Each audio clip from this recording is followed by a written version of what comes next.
Hello, friends. Welcome to Talks Between Takes, where three grown ass men talk about basically whatever we want. You may know us from the characters we play, the personas we've adopted, or the tales we've told. But here, you'll see the men behind the masks, raw and unfiltered. It's always structured the same. For the first hour, we'll play games, shoot the shit, debate lighthearted topics. After that, we'll head into the deep dive, where we focus on one specific topic and have honest conversation. The kind that usually happen only after the recording stops. Now, you may be wondering, where is our third? Where is our husband, Bog? He's right there. What, you don't see him? Yeah, you guys Nomad, don't why see don't you Nomad? introduce yourself? Oh my god, guys. It's very Hi. riveting. I'm Nomad Tails. I'm Nomad Tails. I'm probably outside of power in a snowstorm. That's probably the case. Yeah, we assume that he is in Yeah. the middle of a snowstorm right now, Yeah, and therefore without power. yes, we have tried to reach our dear third Nomad Tails. We hope he's just out of power. We don't know. There is every chance he may join part of the way through this, but he is currently out of office and not responding to messages. So Yeah. we're Our just dear gonna Pally tried to give him a phone call as well, not just Discord. It went to voicemail. So, we hope that he is safe and warm. Yeah, it is possible that his geographic location has also fallen off the edge of the earth. It could be anything. We don't know. Yeah. The mountain gods came and swallowed him up. So he gets. Yeah, maybe it's the beginning of Ragnarok and the snowstorm is just sweeping across our nation. And I don't know, doing Ragnarok-y things. The cold comes before the heat, Yeah. Oh God. Like Suitor rises from the fucking mountains. It was funny. I was watching a video, and it was like when you get to Valhalla and realize the Norse were right all along. And they're like, "How many warriors have you killed in honorable combat?" And you're like, none. 0. No, I played this one game called COD, and my kill streak was crazy. Yo, but it was not honorable, man. Not honorable at all. Man, I dissed their mom. Oh yeah, I told so many "your mama's so fat" jokes. Nomad may join us part of the way through this, but we don't know. And rather than cancel on you guys last minute, we're just gonna go and do our thing, and yeah, we'll give takes for Nomad while he's not here, and they'll Yes, that'll go so well. yeah, they'll probably be pretty extreme. I believe in this. Yeah, That's my voice for Nomad, apparently. yeah, my voice for Nomad is up here as well. To be fair, is he higher pitched than us? I think he's higher pitched than us. So it's within the realm of realistically. He's up here compared to us. I don't know, man. I'll be honest. Like every time I listen to a recording of my voice, I'm like, oh my god, I fucking sound like that. like, why do I sound like a fucking cartoon character? No, Nomad's not actually dead. We hope. He's just, yeah. He's. If I were a betting man, like I would take even odds that he's still sleeping or their power is out. Like I think it's one of those two. I do not think he is still sleeping at 1 p.m. But you never know. Yeah, I mean, you just don't. Maybe maybe he did too much recording last night for one of his series and was up to like 5 a.m. growling into a microphone and kept Eris up as well, and now they're just both sleeping. But that's normal. Yeah, that's true. My alarm clock went off. My alarm clock went off at like 8 o'clock today. I was like, I gotta be ready for the podcast, man. My body just naturally wakes up now. I don't need no alarm clocks. What the fuck is that? Actually, I do have one alarm clock at 9 a.m. to feed the crows. It's a good reminder. Okay, first of all, I still want to dig into this whole feeding the crows thing, so I think it's crazy. Second of all, you don't have to report to a corporate ass job every day at like 7 a.m. So It's the crows. The crows are my boss, man. Are you gonna just be like a vigilante, like do. a Batman, but like a crow man, and you just have like lots of Yes. glittery jewels all over you? Yeah. You throw a crowrang, which is just like a literal crow. I don't know if you guys saw, I posted in my Discord, but I actually think they brought me some reading glasses. There's some poor old lady who's missing their reading glasses because they ended up at my doorstep. Yes, but you have them now. That's the important thing to I the crows. threw them in the trash, but it's okay. They didn't see me do it.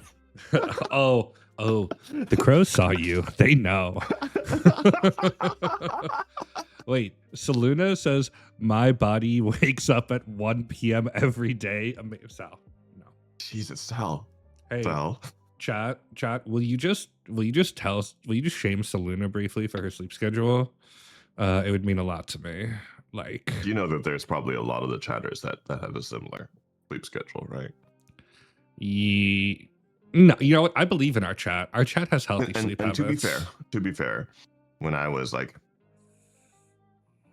around, 20s, mid 20s, I definitely had like some 3 p.m. wake ups, 9 a.m. sleeps kind of thing. I mean, I guess maybe after like a night of super heavy drinking, like when you're out at the club still 6 a.m. Yeah. Then you're like, yeah, you sleep till 3 a.m. or 3 p.m. But I was like, man, that's just, like now, like I'm so much happier. I got up this morning, I walked out, got a coffee, took a shower. I had a tea party with my nieces. Like I talked to my brother. I worked out. Like it's 10:14 and I've had a productive ass day already. I had a breakfast. I fed the crows.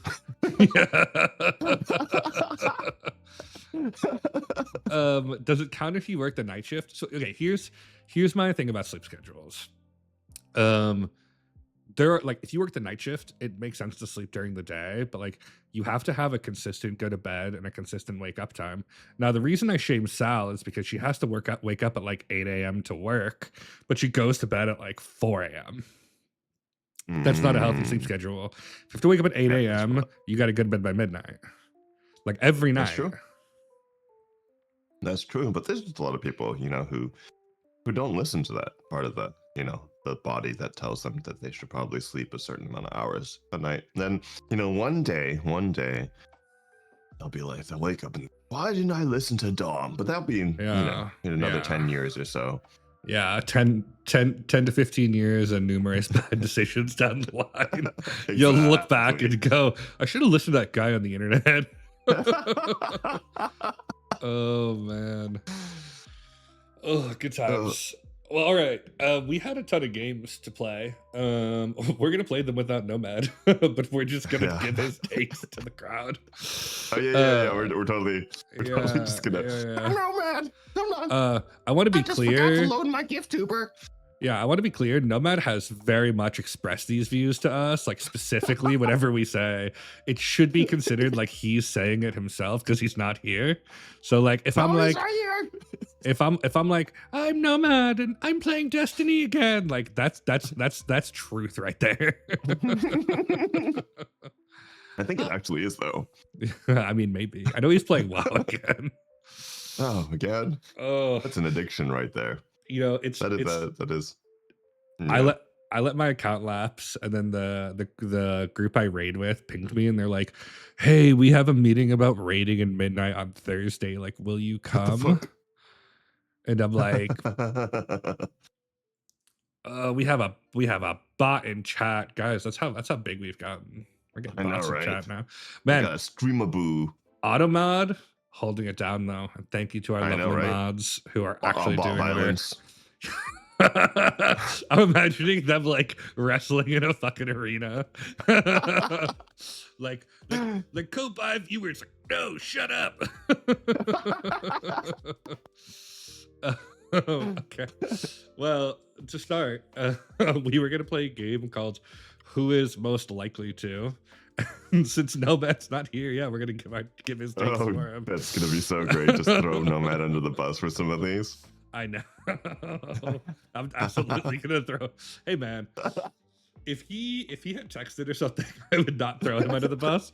But because we haven't heard from him, I feel like he deserves this. Vog and I, before this, I like 20 minutes before we start the call, and then I'm like, okay, I'm like, the guys are, and then Vog joins, we're shooting the shit. It's like 3 minutes before, and we're like, where the fuck is Nomad? Like, it's so unlike him to be late.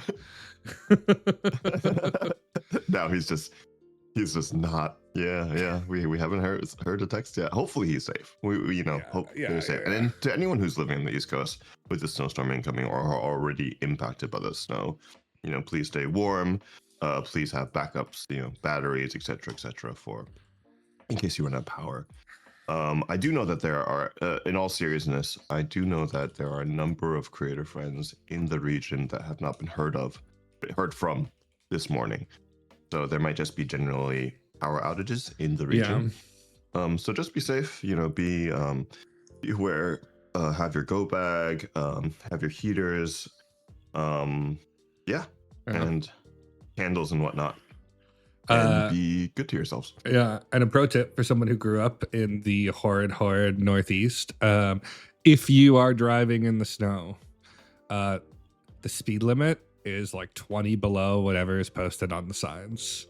Like, drive slowly, drive safe. I'll tell a bit of a story. When I was 18, I was driving home from school. I take the highway, and I grew up driving in the snow, so I was really safe. My car had 4-wheel drive. I look at my rearview mirror, and there's probably like, I'm gonna say 6 inches of snow on the highway. Like, it was a lot. I look back at my rearview mirror, and there's a car behind me going like 60. Oof. And they are barreling down the highway. I'm probably crawling at like 30. And I look, and they're getting closer and closer, and then I see their brake lights come on, and they start sliding. And I literally drive off the road, and thank God I did, because they probably sped by me going like 55 miles an hour, and they flipped. Ooh. And I cracked my axle of my car because I drove like fully off the road into the median. But they smashed into a car in front of me. And I was like, sometimes like you gotta just be careful, guys. Like, it's rough with all the snow.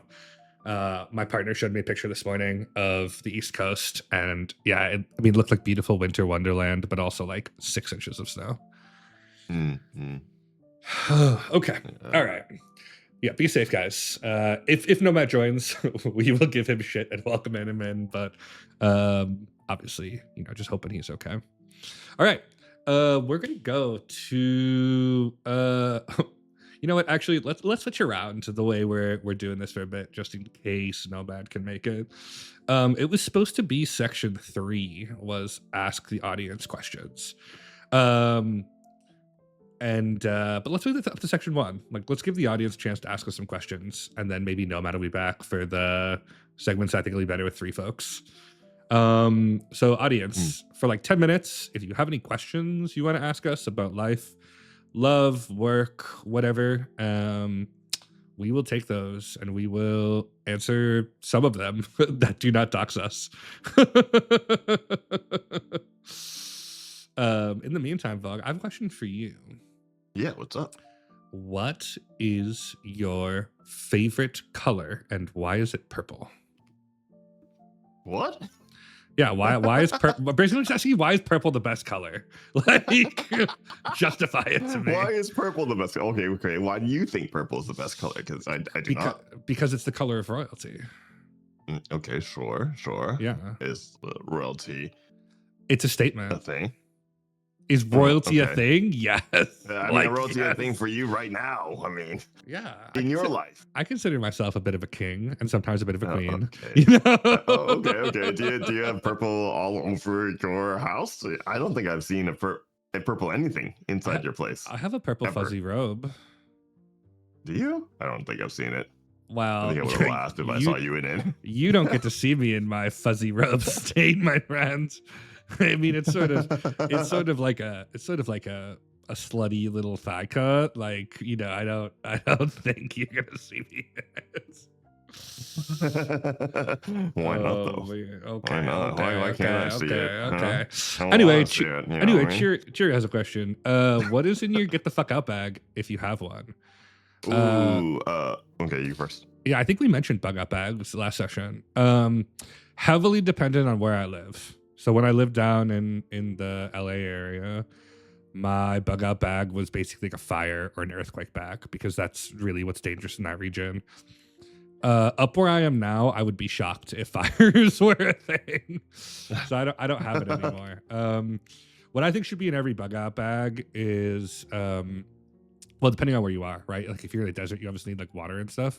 Should be like a good heavy pair of shoes, like a metal tool, like a glass breaker or crowbar, like a poncho, a like some basic camping survival supplies, and then a water purifier and a charged up or solar powered mobile charger. I think is the bare minimum. But like also like ideally like a pair of good heavy denim jeans and like a flannel or something that you can wear for a couple days, like if you need to go out into the wilderness or something. But honest, Mm, honestly, like for my bug out bag, like most of the times, like at least where I live right now, and like Fog where you live, like you don't have like a lot of time, and so you don't want anything too heavy. And like a lot of the things you have like can't really help you. Like for example, I used to keep a flashlight in my bug out bag, but it's like hmm like if there's an earthquake at night, like I'll just go outside, but like you don't need to see you have the moon.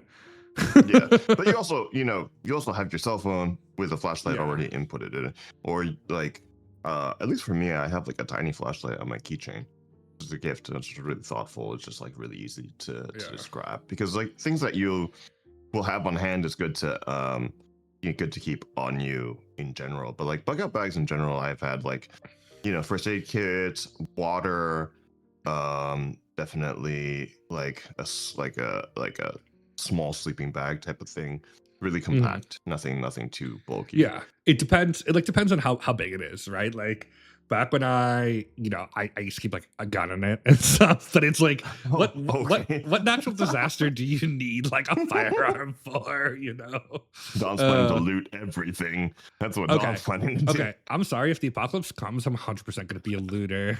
Like fuck our corporate overlords, man. Like I'm not gonna like hurt anyone, but like yeah, man. Like hmm if hmm if a horrible like event happens, let's say the big one hits the West Coast, hmm right? The big earthquake. I'm 1,000% breaking a window to like get some fucking food to like feed people. Absolutely.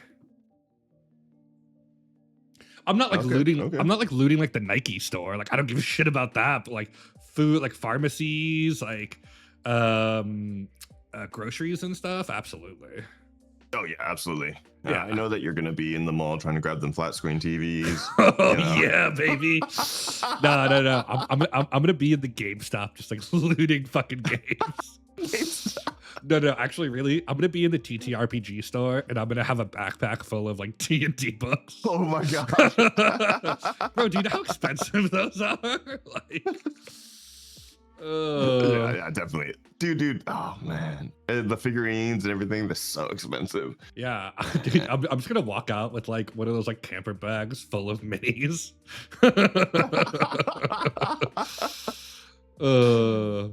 All right. Winter asks, "What's your favorite plants and why?" uh favorite plants. Um ooh. Right now I have a fuchsia growing. Outside. I hung it up and everything. It isn't necessarily in season, so I don't know if it's gonna live. I hope to God it's gonna live, but it's fucking beautiful. The flowers are like, maybe I'll put a picture up at one point, but like they're like kind of like hang downward in like a spiral like fashion. Like pink and purple, and it's perfect because like the hummingbirds. I wanted something natural for the hummingbirds to come by. I didn't want to get a hummingbird feeder like everybody else. And so I really enjoy having something like that the hummingbirds will just naturally like feed off of and stuff like that. Um, but yeah, I really enjoy that plant right now. I'm just hoping to dear God that it survives. Yeah. Oh, yeah. Keeping plants alive is really hard, actually. I Yeah. so when I got my first job, I worked at a little accounting firm when I was like 20, 21, and I grew a bonsai, and I fucking loved it, and it was my favorite thing. I kept it alive for 7 years. But if you know anything about bonsais, they are so fucking delicate. And a coworker emptied a coffee in it as a joke and killed it. Oh, as a Yeah, they were that's like, not a "Oh," joke, they man. they were like, "Ha, ha, ha, it's funny," and then they were like, "Why is it dying?" And I was like, "You don't understand how fucking bonsais work. Like this is like the most delicate tree on earth. Like you can't just fucking pour coffee on it. Like it's not an Dude, aloe plant."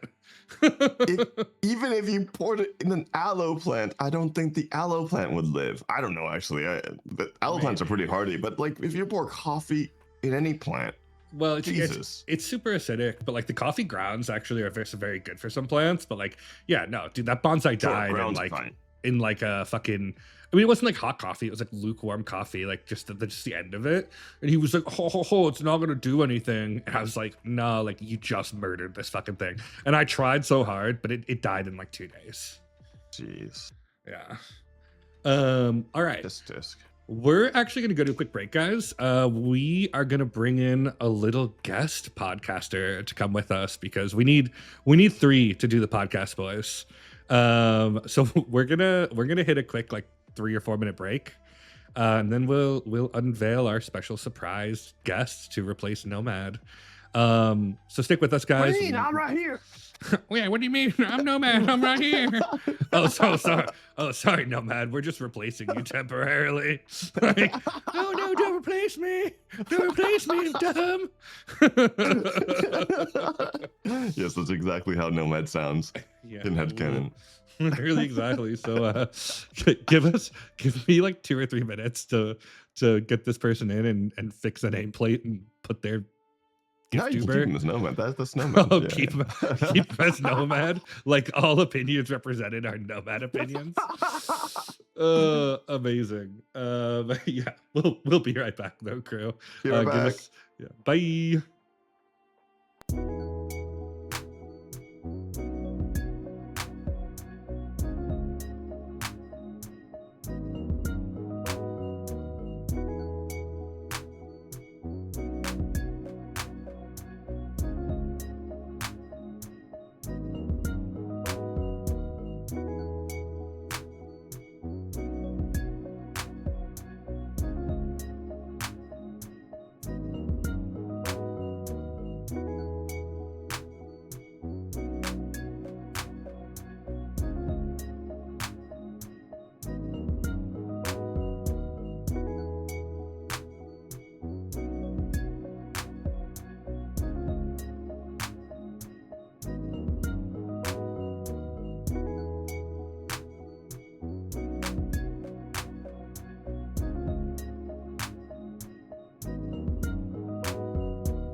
Oh, hey, friends. Welcome back. You can see we brought a little guest in. Huge thanks to the lovely, amazing, incredible Dade for joining us for a couple games here. I'm Nomad. What are you talking about? Hey, Oh, Nomad. oh, How you doing? Nomad. Nomad, you're looking kind of like werewolfy and like beardy right now. No, wait. You know, Nomad's does. Yeah, Nomad's a werewolf. What That's the his fuck? thing too, bro. Nah, bro. No. Okay, maybe. I don't know, man. He goes off to howl at the moon and all the good stuff. I'm gonna be real. Dang, I love you guys. I love all the amazing male content creators. I do not listen to your content. Well, Like, I'm not yeah, the audience yeah. for that. Wait, he's Nomad. He's Nomad right now. I just think That's it's amusing that he's on the podcast with you and you don't know his online personality as a werewolf as well. To be fair, Vog and I have been friends for years, and I don't think he knew my favorite color was purple. So Well, I did not that's know that. everybody's favorite color. It's the best color. No, what? okay, yeah. You know what? I already love having you No. on here, man. You know, like anybody else that says another color, they're just trying to be edgy, right? Like they're just like, What? "Oh, I'm so cool. I don't think purple's the best color." When it's secretly like they go open their closet or something, and it's like a shrine to purple. What the hell? I don't think that's true at all. That's but 100% factual, dude. That's like Yeah, there's not even. I don't that's know about facts. that. Okay, why is That's purple your favorite color? Because it's the best color, dude. But why is it the best color to you? Because it's the champion of the color of gods, bro. They gave us purple so that we could have something to worship and love because everything else in the color scheme sucks. Yeah, it's the color of I royalty, see. man. I see. Oh man. So what's up, everybody? Hi, I'm Dade. Yeah. Hey, he's Hello, Dade. hello. Give me a sec, Dade. I'm gonna turn you up a little bit, but otherwise, we're gonna jump into our first game, which is who is most likely to. And thank God we have you here, Dade, because I was worried some of these were gonna go to me, and I think they're gonna go to you instead. Okay. So All right, let's see what these are. Oh shit. I see something. Okay. All right. So the way this game works. Was that guy? Okay, got it. I see where Yeah. we're going. I see. Yeah. Got it. The way this game works is that I'm gonna say something, and we're gonna decide who's most likely to do that. And so let's start. Who is most likely to befriend a stranger at a bar?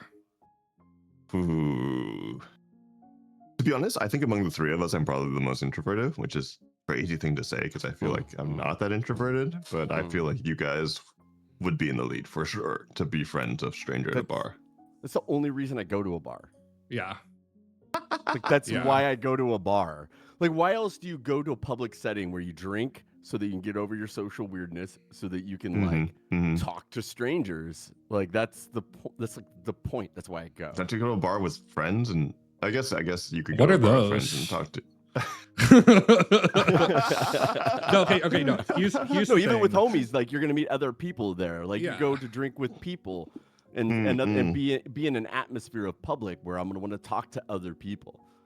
Here's the thing. I'm gonna say me, and the only reason why is I'm chronically fucking early, and none of my friends are, especially when I lived in LA. It's like I'll be waiting for like 15 fucking minutes for my friends, and like you're at the bar, so you're having a drink, and then you look around and you just start fucking talking to people.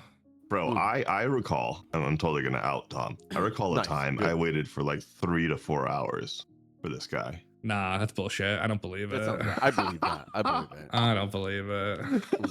Thankfully, I was with other friends, but it was definitely 3 to 4 hours. What was this for? Like, I don't remember this. It was the game bar. You know the one that you've asked to go back to a few times. Granted, you had some things pop up, but Yeah. still, I waited 3 to 4 hours. You were not chronically No, early. no. You were chronically late. You were like, you were like, hey, we're out. Mhm. Come join whenever. And I'm like, oh yeah, like I'll come My ass join whenever. later. You know what? This is the problem with doing podcasts with friends. They fucking bring up the past, and they're right. And They call you out on all Yeah. your lies. You know what I mean? Like, yo, I'm always on time, and they're like, Yeah. wait, dude, like, actually, you realize you're usually late. yeah, I'm angry now, and so we're moving on. Fuck, that went my whole reason to meet people at the bar. I screwed everything up. Yeah. Who is most likely to get arrested for doing something spicy? And I don't even think we need to argue this. It's absolutely you, Dade. It's absolutely fucking you, man. I don't want to say that I have, but you know, you might as well throw some shit out there. I have. I'm glad you're here, because if not, I think this might have been me. So yeah, thanks for taking that, man. Yeah, I got you, bud. Yeah, Chat, man. come on, you know it's true. I love how Chad is just throwing him under the bus. Yeah, Here's- yeah. Chad, here's Why, the real- wait, why is this getting thrown under the bus? Like, I feel like this is like Yeah. a sense of like this is a good thing. oh yes, right? yes, it is a good Yeah. thing. Like, Yeah, like yeah. I'm spreading some legs on top of the bar. You know what I'm saying? Like, I'm right there. Let's get it done, dude. There. Jesus. Jesus, you know what? You have more fun at bars than I do, man. Who is most likely to buy something expensive they didn't need?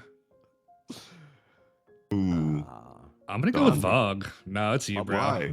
Why? Okay, okay. Explain yourself.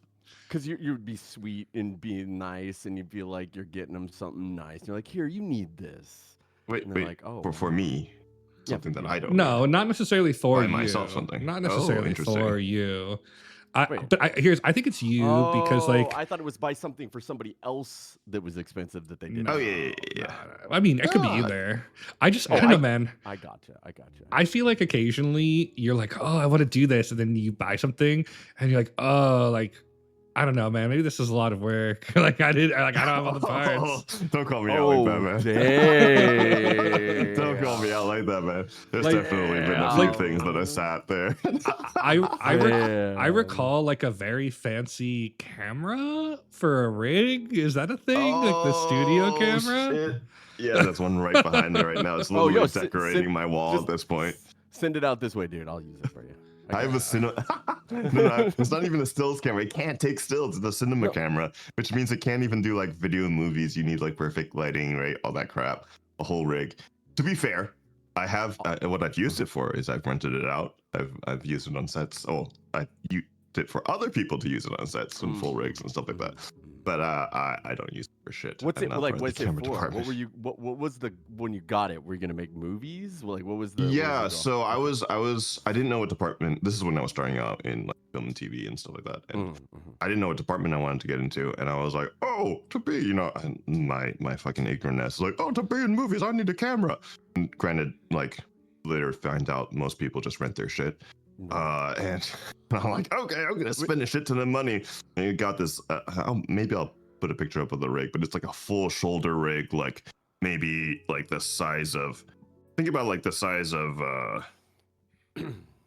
like a desktop computer on your shoulder at that point. Okay. Jesus. I've seen these. Yeah, yeah. like the shoulder rig things, like the newer and yeah. shit like that. And I personally used it maybe like twice. Okay. I've rented it out a bunch. It's made. I don't know if it made its worth back, but it's made some decent money. You know what I mean? But yeah, but- now it's decorating my back wall. Would it work for like filming? Okay. All right. Like, like Yeah, You know, I'm home, just home asking videos. When and where?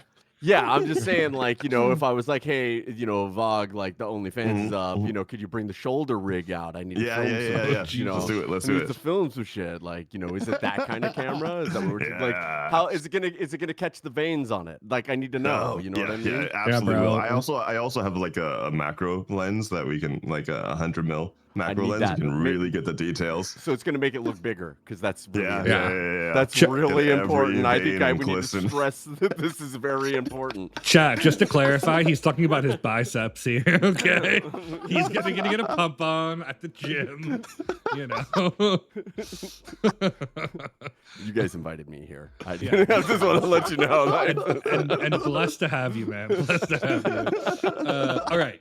Who is most likely to Irish goodbye from a party? Wait, buy some. Wait, Like that's where you Irish just goodbye. leave. Yeah, you That's just the leave only without way you- saying shit. That's how Yeah. you leave parties. No. That's No, not the that's right way to leave parties. That is No. 100% the only Who way to says leave parties. goodbye? Because if you don't, They're gonna try and get you to stay longer. They're gonna offer you more drinks. They're gonna keep talking at you. Some drunk person's gonna put their arms around you. Next thing you know, you're in the closet fucking somebody. You gotta just leave. Bro, okay, first of all, I have to party with you more, man. That sounds like a lot of fun. If I don't just leave a party, dude, it's like it takes 2 hours to leave. No, man, I gotta say goodbye to true. everyone. Like, I gotta shoot the shit. I gotta do shots before I leave. Like, I gotta give out some hugs. Exactly. That's what I'm Yeah, saying. I Let's do see do what I'm that. saying. No, you gotta leave. Just leave. I say goodbye to everyone. It takes me forever. I've Oh my 100% been in like group settings and stuff like that where like my partner is wanting to leave or something like that. And I'll be like, okay, let me say goodbye to everybody, and they'll just like fucking like roll their eyes, sigh, and sit down and just wait for like the next like half hour or so. Yeah. Yeah, they just To put on slowly Lord of the Rings extricate extended myself. version because Vog's saying goodbye. Yeah. Yeah, It's yeah. no, it's like, but here's the thing. Like when I start getting annoyed at the party, I'm like let me start saying my goodbyes so I can get the fuck out of here. But it's like, yeah, you go around, man. Like you shoot the shit with the boys. Like you do a shot or two. Maybe you make one more drink. Like and then by the time you're done, you're like, I'm getting the fuck out. Bye. And you just walk out. Yep. Yeah. So the answer is Dave. All right. So the answer is Dade. All right. Who is most likely to have a horrible sense of direction? Me, probably. Actually, I don't know, dude. How's your sense of direction? Bro, it's gotta be amazing. I mean, like, Yeah, probably great. woodsman kind of guy. You know what I'm saying? So, Yeah. Dade is like, man, I- what's a GPS? Like, I look at the sun, man. Dude, I'm the I will guy that GPS like down the street. I will drive like on road trips without like going to a place I've never been without putting the GPS on. That's fucking insane. Oh Jesus, That's actually crazy. insane. Because you're just like trying to, because it makes the trip better. Like especially if I'm on the motorcycle. Like I just like, okay, Oh, yeah. I need to go northwest. You know what I mean? And there's signs and shit. You just like go and you take back roads and you just like, pretty easy. Do you ever That's like crazy. overshoot? Oh, I You're- mean, like, sure, you're gonna miss like the small town, like that, or a town or a city by a little bit, and have to cut like a little bit west or north or something, but like not by a ton. You know what I mean? In the sense of taking back roads. See, for me, it's like I don't GPS, but like I do have fear of inefficiency, and so like I could never do that, man. Like if I'm going somewhere, like it's about the destination. Oh, see, Hmm. that's the difference, right? Like, Yeah. I'm like, if I'm on a road trip or I'm cruising or I'm going to like, it's the trip, dude. Like, That's the fair. it is so nice. The world's so beautiful, and there's so many awesome things to see if you don't take the freeway. Yeah, I mean when I used to ride the bike, I would do that, just like cruise around, like go back roads, whatever. In a car, I think it's not the same. Mm. I think I just get lost in my thoughts too much when I drive. I'd rather autopilot because I will never remember certain things to get to certain places, and I'll never pay attention to like street signs or whatever. And that's why like I my ass will GPS to something down the street that I've been to 100 times. Mm. Mm. That's crazy, but I also get that. Like I had like the first couple times I went to work here, I had a GPS there, and I felt like an idiot because it's literally one freeway. But I was like, man, I'm gonna miss this exit, and be late for fucking work. It's only because that's what you're used to doing. Yeah, right. that's true. You know what I Mm. mean? Like it's because you're trained on the GPS. Like you know, if you think about it, like before GPS, like people didn't do that. You just had to learn landmarks. Like you Yeah. learn stuff, and then like that's how you Or start like figuring paper your way maps around. and stuff. Or Yeah, smart yeah. people could remember road names. I can't remember road names. Yeah. Okay. Yeah. It's Road just names is a land- real thing. People be like, it's landmarks for me, bro. yeah. For me, it's like specifically visual landmarks. Like Yeah, I'll see like a house or like a water tower, and I'm like, it's like right past here. Exactly. Yeah. All right. Exactly. Who is most likely to not be able to shit in public? This was a Dom. Vog one. I think it's Dom. No, I don't. I'll shit okay. anywhere. Okay. In a stall. Okay. No. Okay. Here's I hate here's it. here's the real shit. Really interesting. I'm surprised, Dade. I feel like you could just like drop in the woods and be I, fine. exactly. I could, but like, it's. I guess it's more of like a public restaurant or a bar or something. Like, Yeah. I like to be cozy. I like to kick back. Yeah, like have some space. Yeah. Interesting.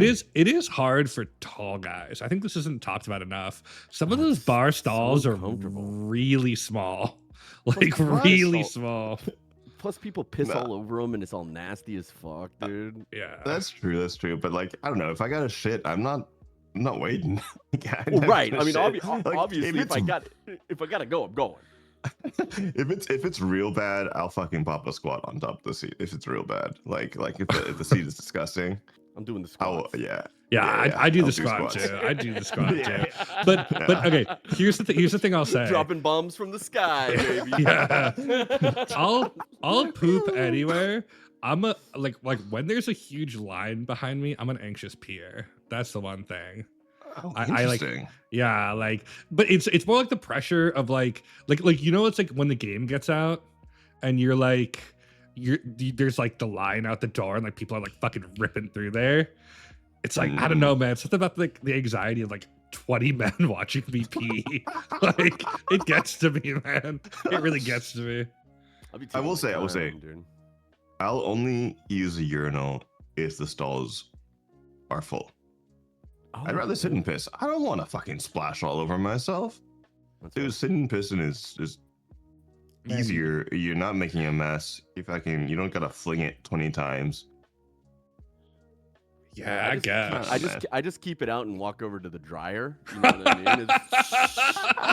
Yeah, blow just that put, shit just off, put it under dude. the hand dryer, man. Yeah, exactly, dude. And then you're all warm and cozy. You go out with nice warm cock and balls, dude, ready to fucking go. Yeah, man. Yeah. No wetness when you tuck it back in. It's the Yeah, dream. dude, you're feeling good, dude. I mean, people are gonna stare, but then like they're thinking about it too. They're like, Yeah, dude, but I should do that. That's a good idea. But isn't it kind of also just like asserting dominance? You're like, yeah, fuck it, like I gotta dry it, man. Yeah, I don't know if it's dominance or just like I like being cozy and dry. You're still getting like, that shit over your pants if you're blowing it straight down or Why am I on your blowing? Do shoes. you not do a little side blow, man? Like, do you not know how to Yeah. pose different, bro? Yeah. You're going to do a side stand underneath the hand dryer? Just like Yeah, dude. It's like dick. one. So it's like you've left foot forward, right, and you kind of like angle, okay. right foot back a little bit with a nice little cock. You drop the hips to the side, and then you hold it from the base to the bottom, and the air's blowing right straight past your leg. You could also do sort of a thrusting motion because the motion will probably get it off too. Just like because it's splashing against the wall. It's like who cares, man? Gotcha. I'll try that next time. Yeah. See how people around react. It's not about do the too. people that. It's not about the people that are in there with you. It's about how good you're gonna feel after you're done. That's true. That's true. You know, maybe they should put like little dryers just like on the urinals. Like that would actually be like a quality of life improvement. Like They need some nice toasty air. Yeah. They need little dick hammocks. You know what I mean? You Yeah. just like throw it and you flop it on there, and you're just like and the wind's blowing. There's a little drink for it and everything. Yeah. That's what's up. Nice. Like a little sun chair. Yeah, exactly. Yeah. Okay, well, guys, we've solved urinals. I love this. Nice. All right, who's most likely to reread old text messages? Oh, dude, I don't know. Shit. I'm gonna be honest. Old text messages. Once a text leaves my basic phone screen, it's never looked at again. I don't even read text message sometimes when they come in.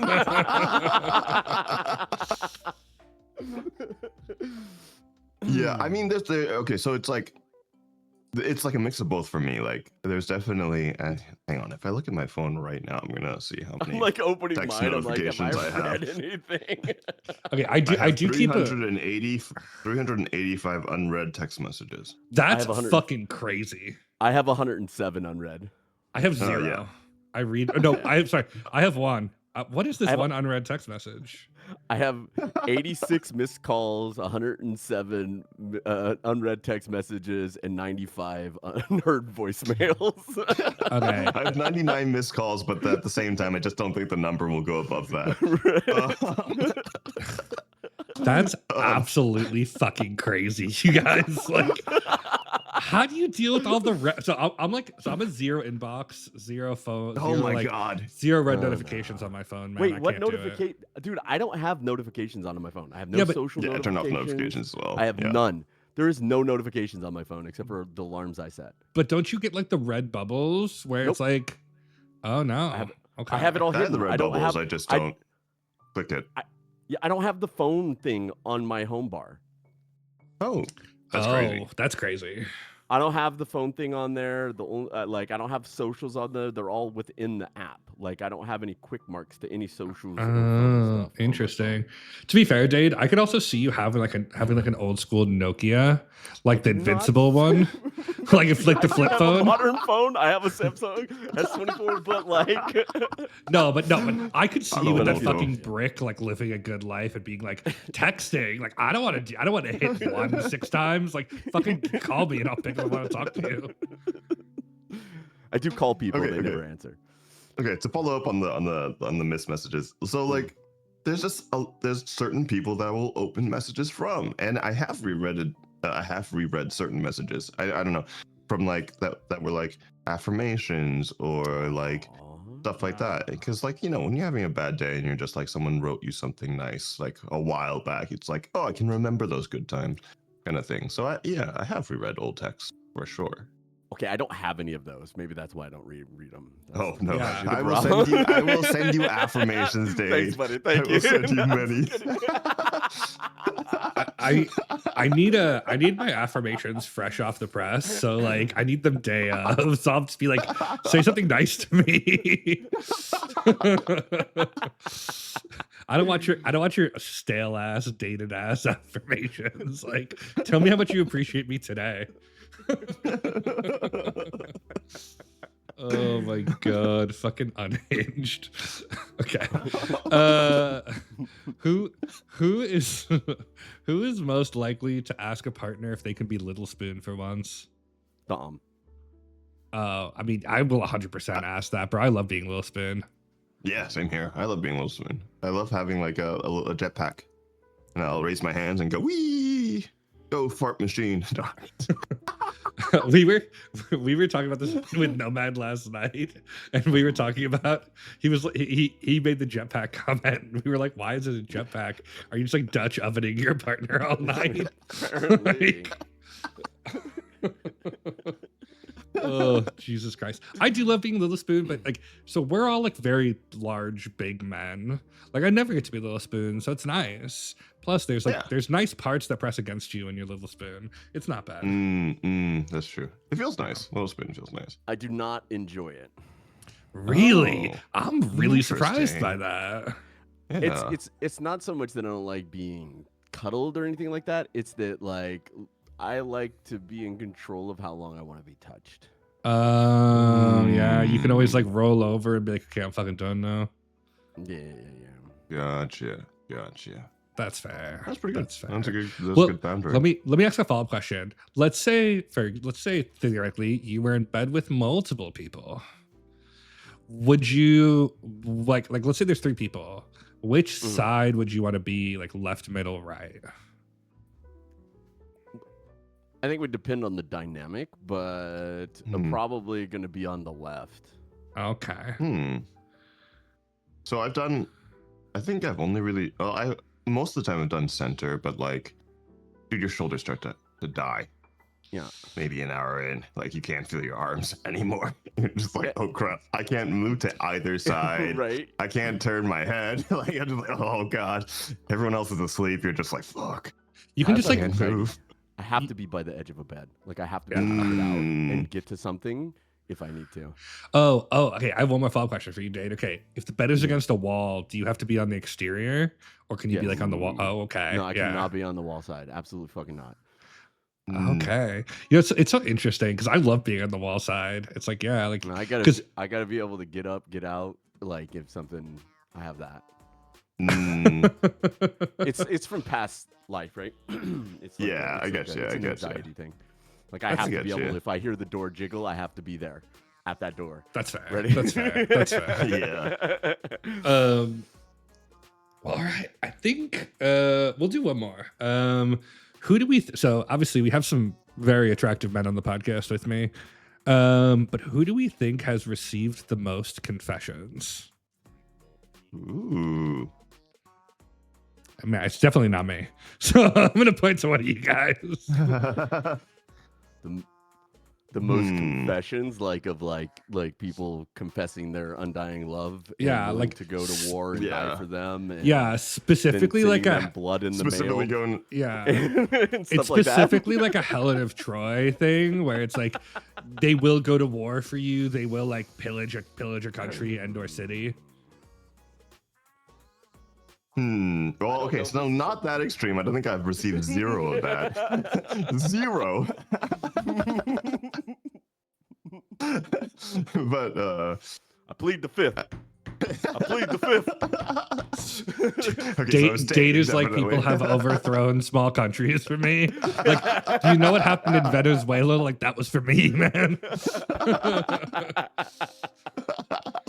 In terms of confessions, I've received a decent amount, but I still think I'm pretty sure it's probably Date. Man, Date's just a sexy man, I guess. I know, right? He's got that swagger. It's because I have a small penis, so people feel bad for Oh, me. okay. It's he's got that boyfriend cock, like the one that's like Oh not my too God. big, but not too small, not gonna knock on any cervixes, but you know, like The oh my Goldilocks God. cock. yeah, exactly. The Goldie, exactly. the Goldie cock. It's the Goldilocks cock. Oh my Perfect God. size. I- Oh my God. This is dude. just right. I do think that's a bit of a myth, though. I don't think. I think like if That's a girl tells you you have a boyfriend cock, I think she's probably just trying to be nice. Oh to yeah, you. probably not trying to tell you that it's Yeah. no, but it's like I'm sure there is a comfortable size because you know you don't need like the massive forever unless you know that's your thing, but like there's like a certain level of pain. It's okay. It's okay, buddy. It's okay. Yeah, it's okay, bro. It's okay. fine. Okay. It's fine. okay. They liked it. It's good. It's okay. Yeah. They Va- enjoyed va- it. Well, thanks, Dave. Thanks. Vog is like, how many You're girls have told me I have boyfriend dick? Like, oof.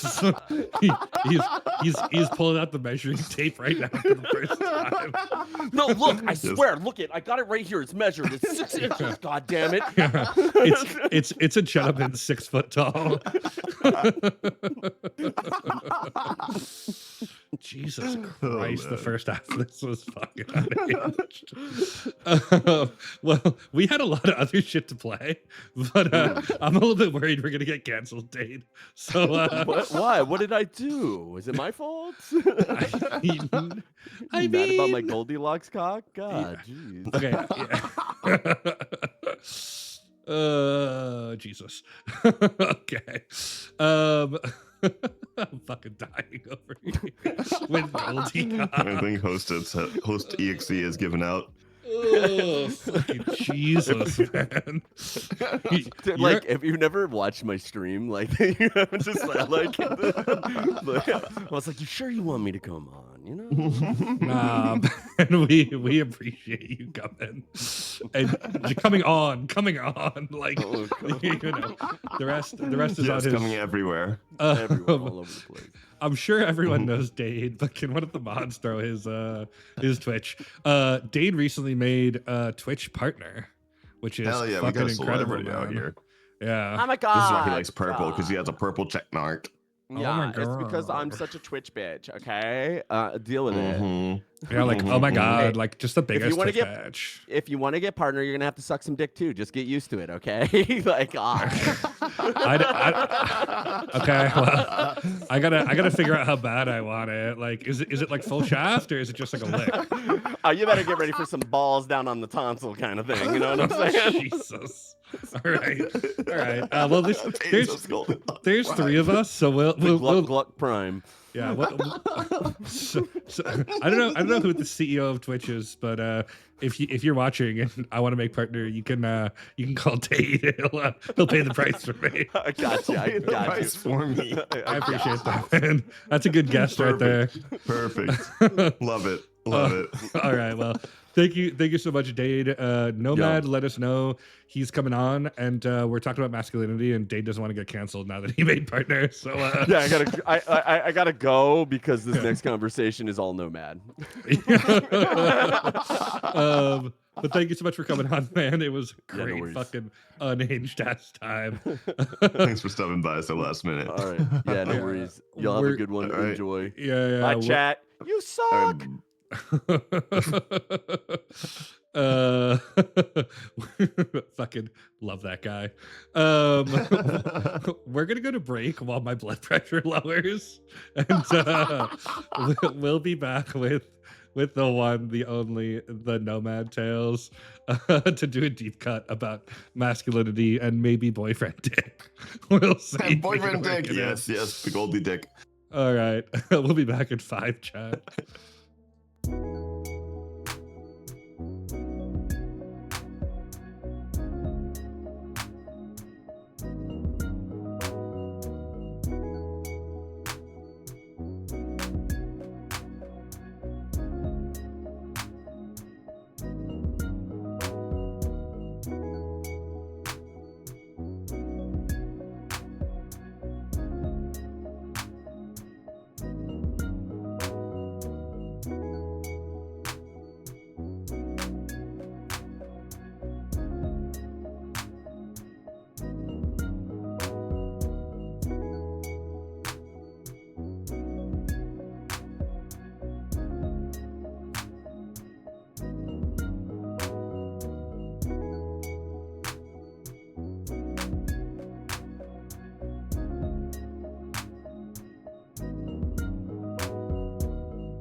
All right, we're back.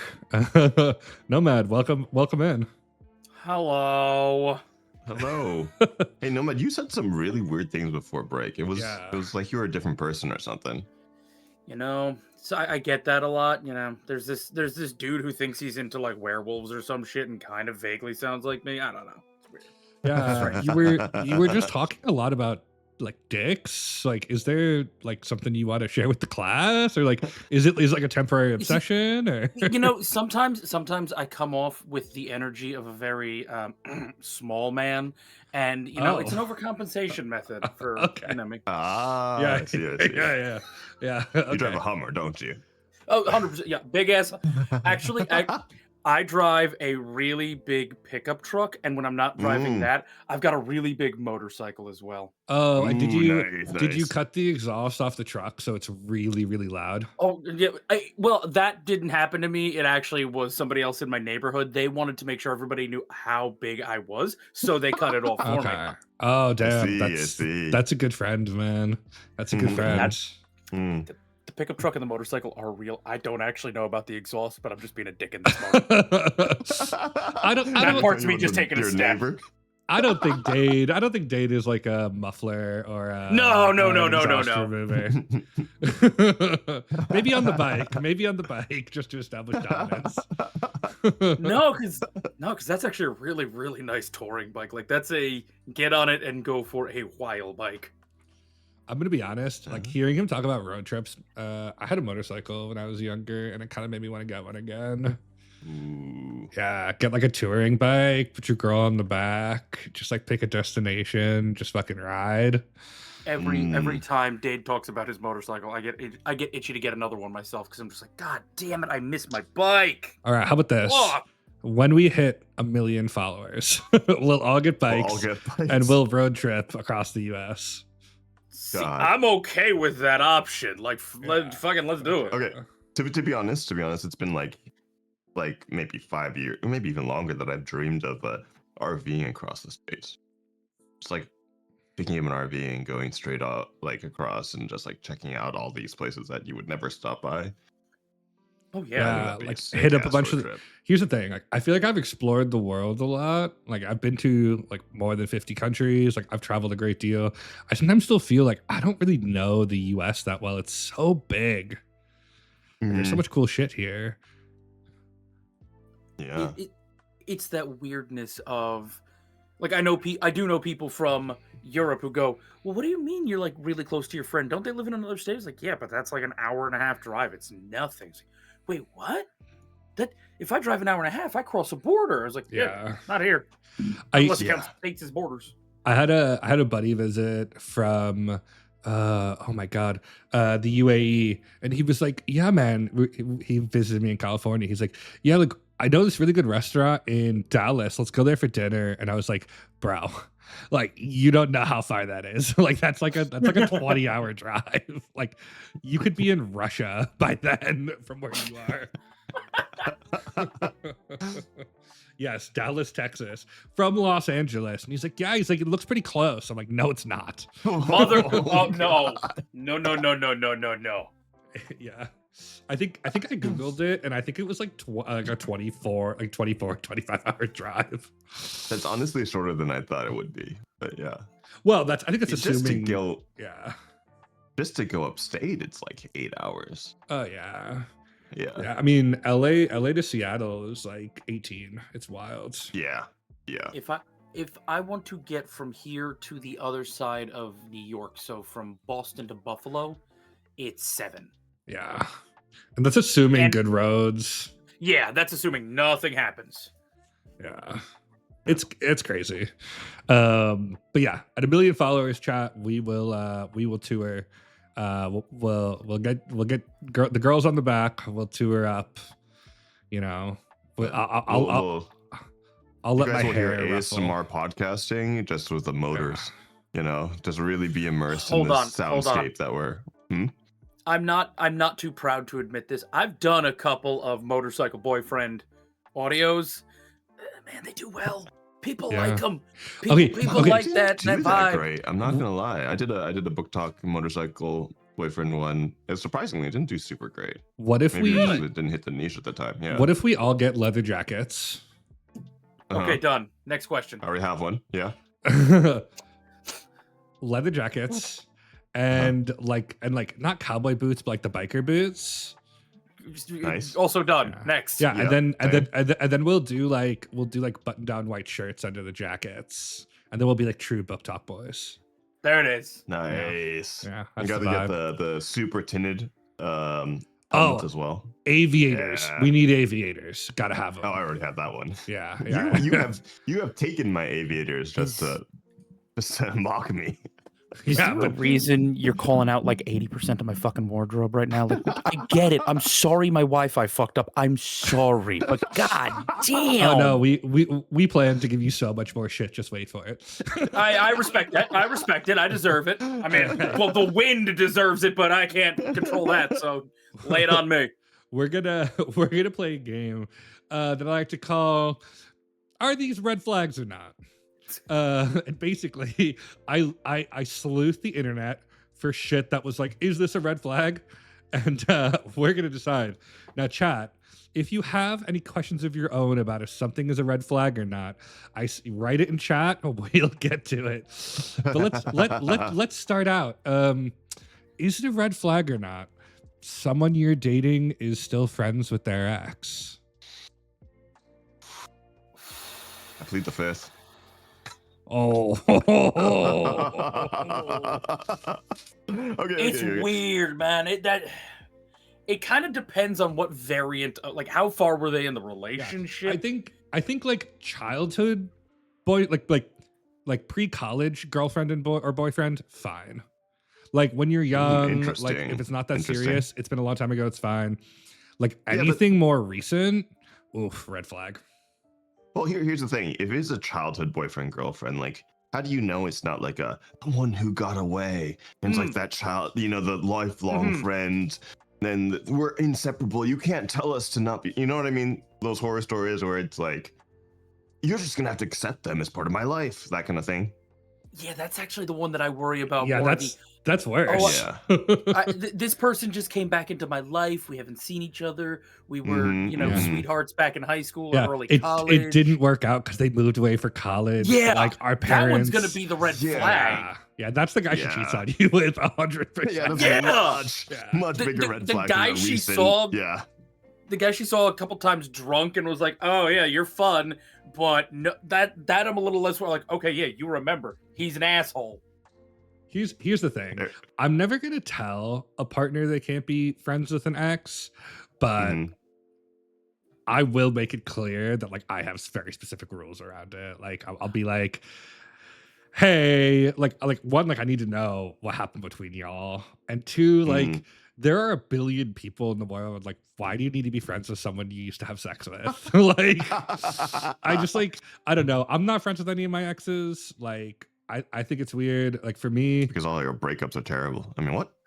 Yeah, Jesus, we're calling out Nomad, man. I don't even me. You're supposed to direct that at me. God damn. Also, most of my exes are crazy as well, so you could have directed that at me. To be fair, here, most of Bog's exes are also fucking crazy. So like, I could shoot that right back at him. Yeah, that's true. It's true. Like, remember the dogs, Bog? Remember the dogs? Oh, okay. I would never be friends with that person at all. But you know what? Yeah. Holy shit, man. I'll answer the question properly. I am friends with an ex, and I am also slightly what do you call it before you're friends? The lower version, it escapes my acquaintances with another ex that maybe like once a few years, like one message will be like, hope you're well, that kind of stuff, right? So I don't consider that a friend. Left on good terms is better. But I'm friends with an ex. And it's the only one I've successfully been a friend with because, like Dom has pointed out, every other, breakup, I wasn't just projecting. I mean, his the breakups are fucking horrible as well. But I've had some really bad breakups. But I don't know. I think here's the thing. When you're like, if you can find someone that you can be healthily a friend with, I don't think that's necessarily a bad thing. I think you just have to communicate really well with any current or future partners. Like, yeah, this is what we talk about. This is how we hang out. This is anything. If the priority is you, I don't want you to be uncomfortable. Therefore, I will over communicate what is the state of me and previous person. You know what I mean? Yeah, I mean, it all depends on what your partner's comfortable with. Like, I personally, I try to have a scorched earth policy. Like, if I see an ex out in the wild, I'm like, okay, hi, but like, on site. I also move around so much. Like, the chances of me running into an ex are super low.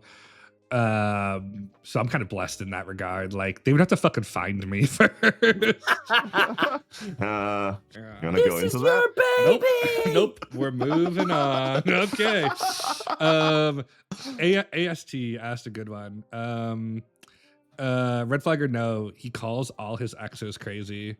Let me speak as someone who's actually had what are objectively fucking crazy exes. If you have not considered a restraining order against that person, you cannot call them crazy. But to be fair, You know my So that's- situation. I can definitely. Yeah. I got at least 2 on that list right now. Goddamn. Yeah, I gotta. I mean, I literally looked in earlier, like middle of last year, to getting a restraining order against an ex because it was so bad. But like, yeah, I'm sure we'll get into that someday on the podcast. It's also, I'm a pro chocolate dodger. But yeah, I think I try to avoid calling my exes crazy because they're people who go through things, right? But like, if someone sends, certain things to people around you, that person may just need like some therapy. It definitely could be a red flag. Like, it's definitely one of those, it could be. Admittedly, like, yeah, my first major ex out of college, she was fucking crazy. Mhm. She threw a fucking vase at my head. Like, full on bad rom-com bullshit movie threw a vase at my head. Yep. Yeah, I've had plates chucked. Yeah. I had an ex pull a knife on me once. Like, that's crazy. But like, I would say, like, yeah, if he says like all of his exes are crazy, like unless he's just an all like kind of like a non fully encompassing. But like, yeah, I would say if a man calls every one of his exes crazy, that's a red flag, in my opinion. I would take the man out of it. If anybody, if I hear you and go, oh well, this person was crazy, it is going to give me a little pause about. Wait a minute, why is everybody crazy to you? What's going on? Like, give me some more details. I need some context now. That's true. Like, it probably is like if everyone around you has been a problem, there's like one common factor. True. Yeah, that's a good one, ASD. Thanks for that question. Is it a red flag or not if somebody asks you to share your location within the first 3 months? That's a red flag. That's probably a hard limit for me. Okay, I've never had an ex do it, and hold on, there's only one way to. I'm sorry in advance. Because Eris, her mother has the location for all of them. Oh, cool. There, we're good. That's adorable. Yeah, Eris' mom has all of their locations, and when Eris actually got a new phone, she didn't turn it back on, and this became an issue for her. Mom's like, no, but I don't know where you are. Okay. What if something happens? A parent, I get that. Like, a parent to like a young woman who like doesn't live near her, that I get. But like, Nomad, let's say we start dating, and I'm like, hey, it's our 3rd date. Like, will you share your location with me?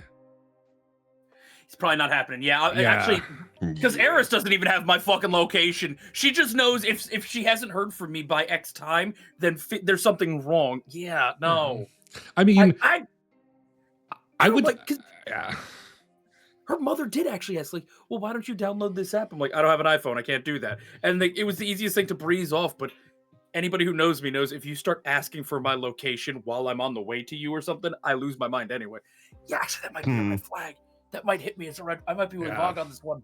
I agree. It's a red flag. I had a bad experience with it. Like, I feel like if you're gonna be in a relationship with someone, like, there has to be basic trust.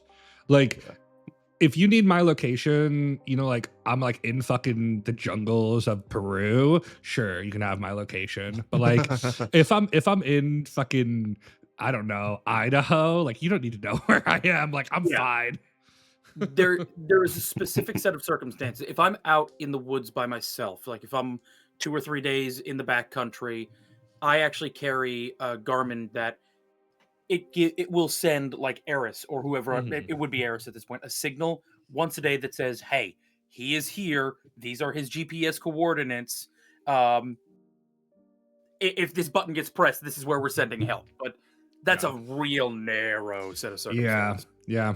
I think red flag. I think we're in agreement. Red flag. What honestly, like, my location is shared to no one. Oh, you can share your location with me, baby doll. Yeah. I'll keep an eye out for you. No, I've had even my parents asking, and based on our episode last week, the relationship has been tricky. But it's gotten to the point where they're like, I'm gonna they'll joke about dropping like an AirTag inside my car or something. And absolutely not. No. Get the fuck out. As someone who has been tracked against my will, like, there is no quicker way to lose my trust than to violate my privacy. Like, dead stop. Yeah. I cut my own sister off for a year. You think that I won't do the same to you if you drop a fucking air tag in my car with that? Yeah, no. Oh, if I Yeah. found an air tag in my car, I would go. I don't care who you are. I'd probably go like full like legal prosecution.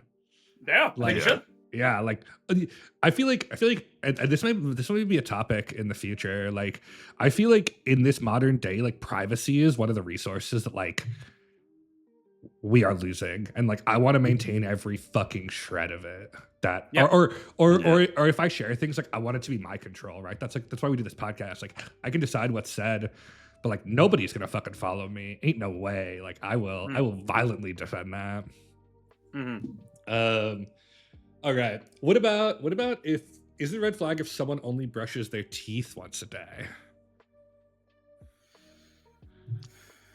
It's not a red flag, but it's kind of gross. I am Mm, well. Is that their only singular dental hygiene for the day? Like, do they floss at some point? Do they do some mouthwash?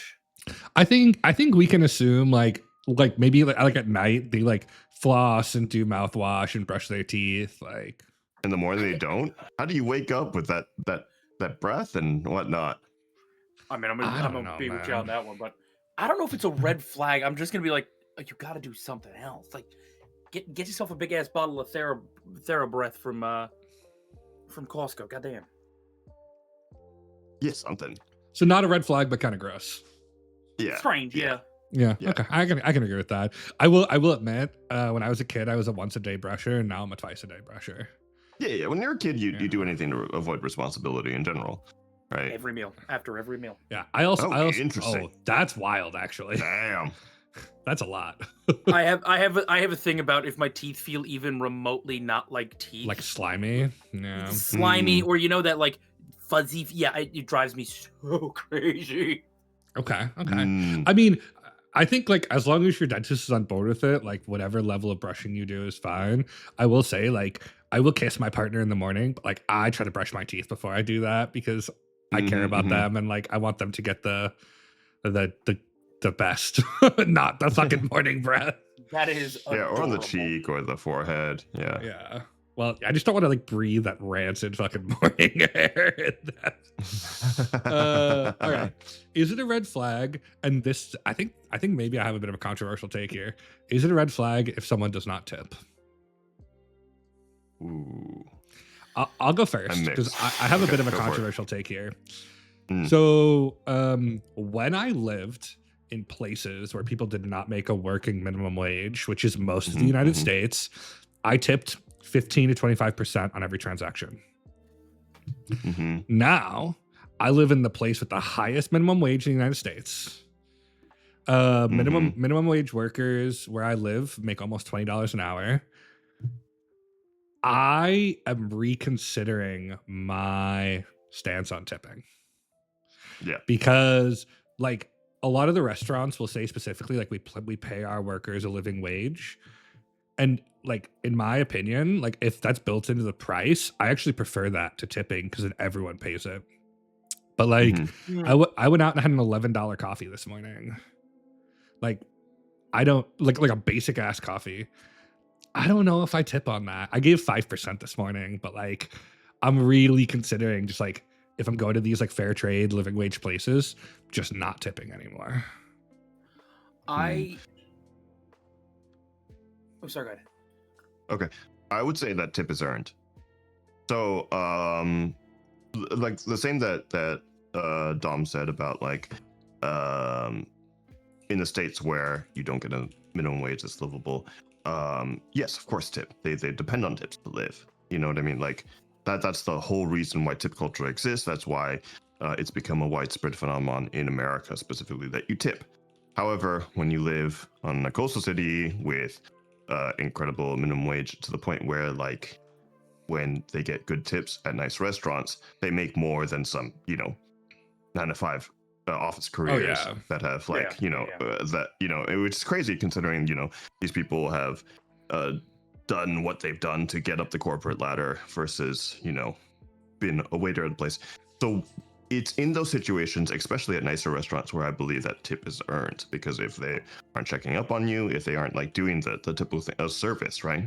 If they aren't doing their job, I will 0% tip. So when I went to places where like workers are paid like $6 or $7 an hour, I always tipped at least 15%, and then you earned like up to 40, like if the service was good, right? So I want to be really clear, like in most of America, I do tip. In my current city specifically, which has the highest minimum wage in the country, like I don't know anymore. But I will say, even when I did tip, I think the way that tip culture has gotten is a little out of control and actually hurts the people who need it. Like, I believe personally, like, you tip baristas, you tip bartenders, and you tip anyone who brings you food. Like, if I go to a place and I order at a counter and I take it with me, I don't know if I tip there anymore. But isn't that a barista? Or are you talking about like a but a barista, like a stall? Like, no, I think like a barista, like same with a bartender. Like, I think the way I tip bartenders is a kind of a legacy thing. Like, you tip like $1 or $2 for a beer, and then you tip 15% on a mixed drink. That's just how I was taught, right? So I still do that. But like, I recently went to a UPS store and they asked me for a tip. Yeah. And I was like, no. Oh, really? Yeah, like, no, like, I'm not tipping you. Like, you're doing your job. Like, holy shit. Yeah, it's nuanced. I didn't even know they would. Yeah, I never heard about that. I've seen this at a lot of like small retail, like mom and pop style retail. There's a record store not too far from where Eris and I live that when I went in and I bought something, he turned around the iPad so I could pay. And after I got through I paid for the merchandise that I bought from you, there was a tip section. I was like, you gotta be fucking kidding me. That's crazy. And I'm with you. I don't tip at Starbucks at all, because that's a whole other thing. I don't think I've ever zero tipped somebody at a restaurant. I can't. Only like once or twice. twice. Is really that egregious? Yeah, if the service is that egregious, I have 0. Even if the service is egregious, I don't know. I grew up with family in the service industry. My mom was a waitress for years, and it's just one of those like, I know how shit it is, and I'm sitting there in the back of my head going, there's no way you're keeping your job if you're this much of a piece of shit to everybody else. So you're clearly having a really bad day, and I'm not going to necessarily reward that and go, I want to give you $1,000, but I gotta tip you. I think it depends. I think usually what I do, like, if someone gives me really shitty service, like, I've only zero tipped like a couple times, and it was like when like the waiter or waitress was like outright hostile to me, like, or like I got yelled at once in a restaurant because I ordered something and they brought me the wrong thing, and I was like, hey, like, I think you brought me the wrong thing. I ordered this, and they were like, no, you didn't. I was like, okay, like, yes, I'm sure I did. Like, I can't, I would never order this, blah blah blah. And then they started yelling at me. I'd zero tip that person, but normally, like, if someone's like giving shitty service or having a bad day, like, I'll leave a low tip, but I'll write like, hey, like, you're probably having a bad day, and I get that. But like, also, like, when I have a bad day, I still need to go to work and like be a real fucking human. Yeah. So, yeah, but if it gets to a point of I ordered a dish, you brought me the wrong dish, and now then I'm leaving. Like, fuck the food. I don't care at that point, because there's no way the dish that comes out of the kitchen is in any way going to be something I trust to eat. So at that point, I'm covering my drink with like $20 in cash, and I'm walking out the door. Yeah, like, that food's not worth it. I'll go to McDonald's first. Fuck it. That's fair. I will eat the Big Mac before I eat whatever you bring me out of the kitchen the second time. That's true. Yeah, that's just gonna be filled with spit. Yeah. All right. Also, I will say, true. anybody who puts a damage device to my body, be it my barber or be it my tattoo artist, you're getting tipped 40%. Especially if it's a tattoo I can't fucking see. I want you to know I appreciate you. That's how you end up with dicks. Bartenders. Yeah, exactly. That's true. It's where it's hidden. Yeah. My barber consistently gets a 40 to 45% tip. I fucking love that guy. I love my guy. He's so good. The worst thing about moving is finding a new barber, and I avoid it for as long as I can. Oh God, it took me a year. I moved up here. It took me a fucking year. Yeah, it will. Actually, you know what, Nomad? If you ever need a new barber, I found a shop up there that was really good. So I find send me a name. I'm married to my guy, but he's You know, going through some stuff right yeah, now. something So happens to him. Oh, okay. I'll take it back up. All Goddamn. right. We got a question from Asi. Red flag. Is the red flag if he follows only? I don't know what this is. I'm gonna guess it's like influencers or like thirst traps or other adult content profiles after y'all have been in a relationship for a significant amount of time, year plus. If you follow only fans or other adult content profiles after y'all have been in a significant okay. Oh, Interesting. That's a completely depends on your relationship and your Yeah, 100%. your hard and soft limits. Yeah, like did you find out? Well, here's the thing. It's like, did you find out because you were searching, or did they like over communicate that with you? You know what I mean? Like, is it like something they tried to hide? I think that if they tried to hide it, that's the red flag. I also think it depends. Yeah. Like, don't get me wrong. Like, we all love seeing pretty girls on our Instagram reels. Like, of course, we all like that. But like, for like OnlyFans creators in particular, like, are they messaging with them? Like, are they requesting videos from them? Are they just like watching the To me, like, if you don't interact with someone, it's just like pornography, right? Which like you could decide is okay or not okay in your relationships. Like for me, like if my partner wants to watch it, like I don't have a problem with that. If she has a problem with me watching it, then that's a discussion we have, right?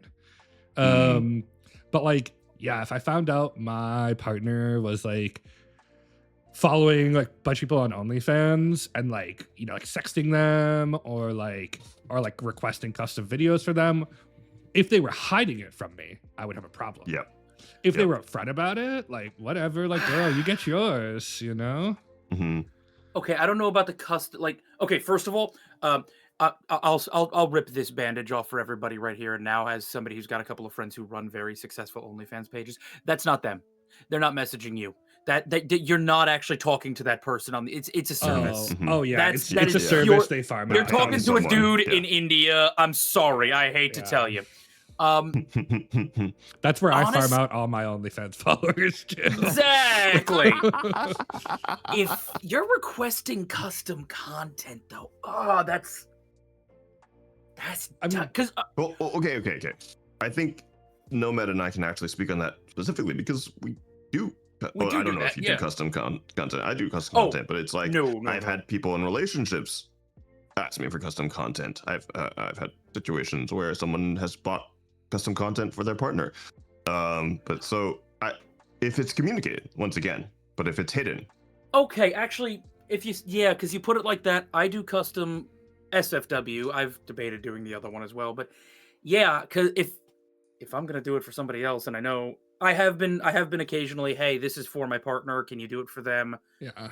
Fuck, actually, no. If you, I can't do it myself and then say somebody else getting it. Is it? Okay. Yeah. Fuck. Okay. No. Here's the thing. Son of a bitch. Here's my take. Vaughn, you got me. As a content creator, it is not necessarily your job to police. Like, if people want to buy a service from you, like, and that's something you offer, like, whether they have a partner or not, it's like, I think that's actually irrelevant to you. But like, I'm not policing it, but I'm also saying that that's something that I wouldn't judge in my. It's just about, is it hidden or is it communicated? I mean, granted, I don't police it when I'm offering it, right? I don't go like, oh, does your partner know that you're buying this from me? Like that's not my place. It's the same way. Like if you meet someone out at a bar, like you know, you and you flirt and you get it off, you hit it off, and you go out to their place. Like your job is not to be like, oh, do you have a boyfriend? Like no. As the relationship, like that's on them. Like like at least that's the way I feel. Like it's not my job to police your relationship. Like if like I don't like I'm not gonna like ask, right? Like if you're doing this, like that's your choice. Like you're the one who's doing something wrong. That's my view, at least. Okay. I'm the dude who has been cheated on, and like the other guy clearly knew. And I don't. Okay, listen. No, if you know, like if I knew a girl had a boyfriend, I would never do anything with her. But like let's say you meet a girl at a bar back in your single days. Like, do you ask her like straight on before you take her home if she has a boyfriend? I have. That's, okay. That's I'm gonna be honest, because sometimes you get a vibe from somebody and you're just like, I don't know if you're single, and especially now, especially in the Yeah. modern age when polyamory is so much more accepted. There's more open. Honestly, with the rise of the open relationship the way it is, I just want to make sure I'm not gonna have a heart attack when your fucking husband walks in the room and Yeah. goes, "Hey, damn, you gave her a good dicking down last night. Good for you, buddy." Like I'm gonna have a heart attack High five, unless buddy. I know. To be fair, like if I get the vibe that someone has a partner or it's like their phone is blowing up or something, I'll be like, hey, like, do you have anything you need to tell me? And like if you're in an open relationship and I'm single and like your partner knows, like, sure, great, like who cares? I don't know. I just feel like, yeah, it's like not my place. It's not, the responsibility is not on me to police that. Like, I'm happy to do it if I get vibes, but like I'm not asking every girl I took home if she had a boyfriend. Yeah, it's true. I'm not trying to police it's more. it. Oops, sorry. Go ahead. Yeah, I definitely had a situation where it's like, I don't know the state of the relationship. It was a very rude relationship, but it's like, I don't want to call it a cuck situation. I just think the boyfriend was way too accepting of, what this girl was running around and doing. But I I was younger and more selfish and didn't care. And so I totally understand, like in that situation, I probably should have asked because you got this guy glaring holes in the back of my head in the corner at the bar. Oh, I mean, yeah, if I sense that, I'm like fucking out of there, man. Like, ain't no way. Yeah. Oh yeah, Yeah, no. I was Yeah, young and dumb. That's how you get your ass beat in a parking lot, man. Now, I'm not here for that sort of game. 100%. Yeah, that's how you get thrown through a fucking window and or wall. Yeah. Yeah. Yes, actually, it is. I can personally experience vouching here. Yeah, it is. Fucking hurts, especially because the door didn't swing out, swung in, and I went into the door, and that fucker didn't move. Nah, yeah, hinges work that way. Yeah. All right, we'll save that story for a deep cut. I think there's more there. We're gonna play a really quick game. We all know Fuck, Marry, Kill. We've all played it. Whatever. I came up with what a better version of Fuck, Marry, Kill is, and I'm gonna claim that right now. We're gonna play a game I call Clone, Bone, Disown. So I'm going to give you 3 options. You got to clone one, so there's 2 of them with all their fucking, weirdness or whatever. You got to bone one, like obviously you take to Pound Town. And then you got to disown one, as in like ruin their life and get them disowned from their family. Nice. Perfect. So we're going to start. You might expect me to start with like beautiful actresses or something. No, we're not doing that. Your first clone, bone, disown is pizza, pasta, bread. Okay, I'm sorry. I love it. I do. I'm disowning bread because I'm trying to be better about what I eat. And if I do anything else, I will clone a loaf of bread. I will eat 2 loaves of bread in a day because I love bread. Like Bread's a nice wonderful. French baguette, like a crunchy one. Yeah, brother, a nice French baguette, a loaf of white bread, the fucking pack of tortillas in the goddamn fridge. I love bread. I love it so much, which is the problem. Yeah, I love bread too. Like a nice crispy sourdough. Yeah. I gotta disown bread. I'm boning a good bowl of pasta because fuck me, a good bowl of pasta is the best thing in the world. And then I'm cloning the pizza because, that can stay in the fridge for 3 days. And if I have 2 pizzas, that's effectively 2 weeks worth of food for me. All right. Okay. Yeah, I'm also going to disown the bread just because, freaking bread is great, but it's also, the terrible thing of life. It does so many and to be fair, this is all carbs. Every option on this freaking thing is carbs, but like bread by itself can go. It's also like the least tasty out of all 3 of these, if we want to be real. In its base form. Like a good, like maybe like, yeah. I don't know. Garlic bread? Okay. Garlic bread is great. Sure. You want to compare that to like a good New York pepperoni pizza or like? No, I'll give my take. I'll let you justify your take. I'll give it some vote. Okay. All right. I'm gonna fuck the pizza because sauces and lubrication and grease and wrapping it around and all that stuff. I'll fuck the pizza and I'll clone the pasta because everything I said about watching my weight in carbs goes out the window because pasta is amazing. Oh man, see, I have a strong take. I'm disowning pasta. I don't eat a lot of pasta. I don't like it. Like, it makes me feel bloated. I'm not a pasta guy. I used to be. Like, I will say the only exception to this is pesto. I fucking like a nice homemade pesto. That's my shit. But besides that, like, I could never eat a pasta again and be fine. I'm a fuck the bread. Like, Okay. because here's what I'm thinking. Yes, Maybe, hollow like, out the center and just go like Yeah. Hey, Yeah, Bob, like- why does sourdough got a hole in it, man? What the fuck? hey, it's a sourdough donut now. If you know, you know. I didn't know that's how you made the sourdough starter. Goddamn.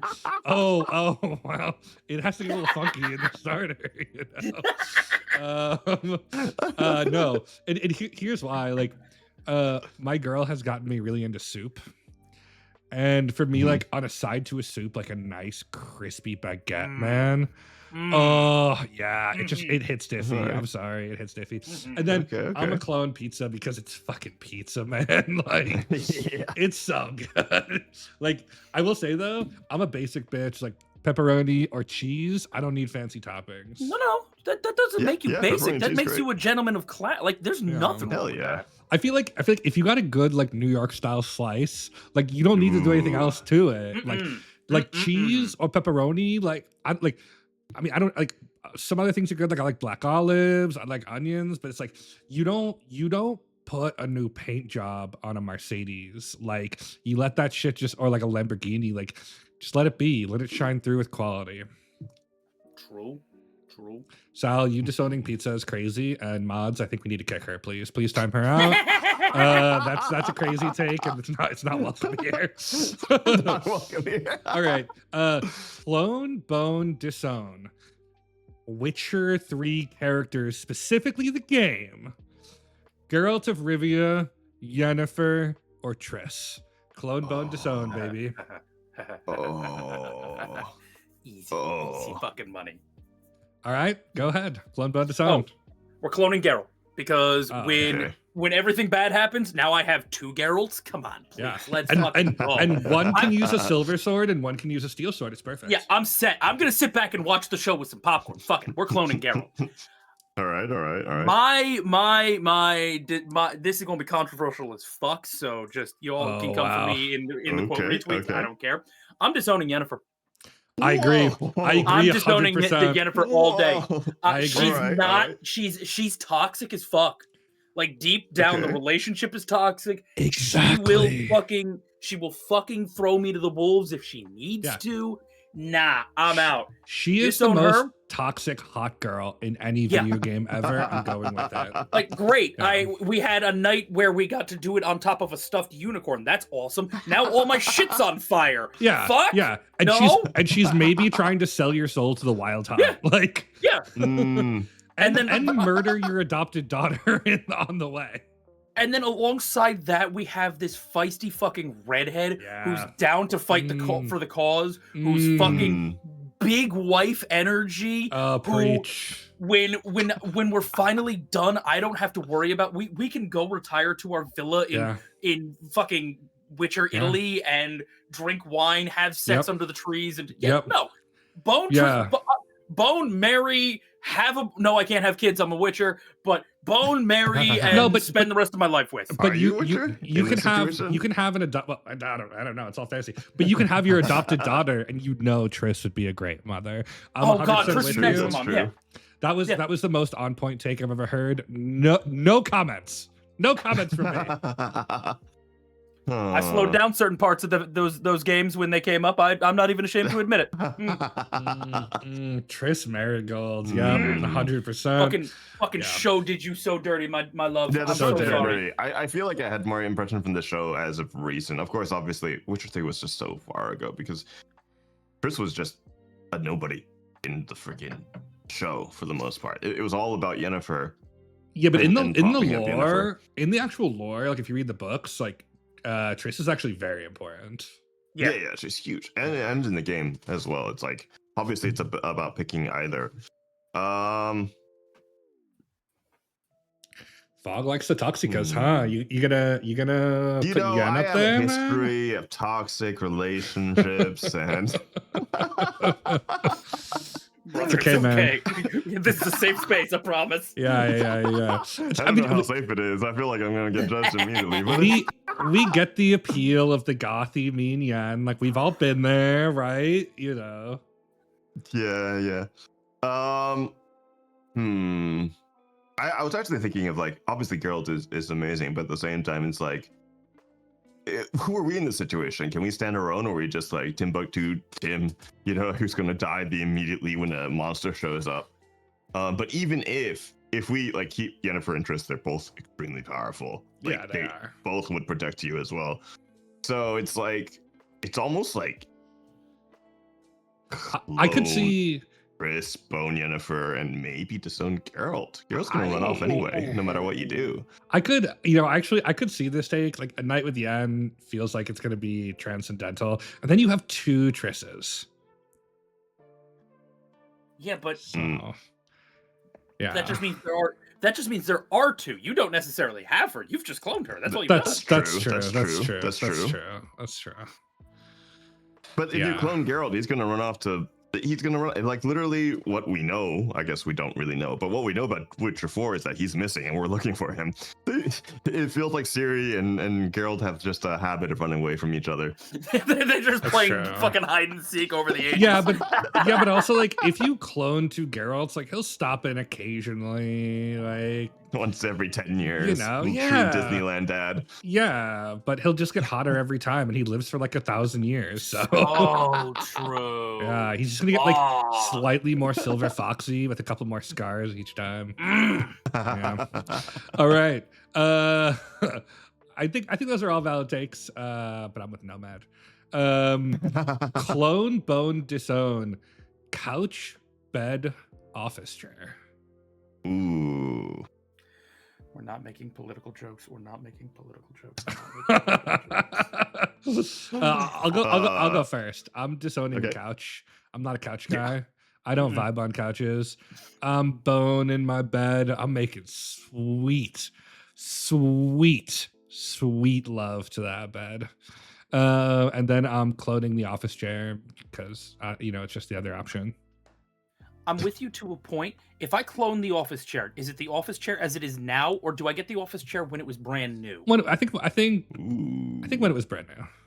Okay, then I'm actually cloning the office chair because right now this thing's a piece of shit, like it's falling apart. So I have a new office chair. I'm in for that. Yeah, clone the office chair. I'm with you. No notes. Yeah, it's gonna be dirty too. Like I'm not gonna be nice about it. It's gonna be like, hey, you served your purpose. Now get the fuck out of my house. Throw it out the fucking window. Here's $5 for the bus. Go on. Thanks.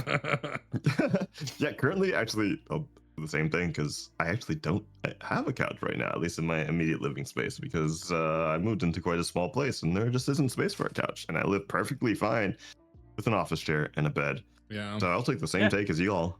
Yeah. Man, Mal wants to bone a couch. Seems like one of our politicians is in the chat. I was trying, man. I was trying. I don't care, man. I'll make that joke. Cancel me.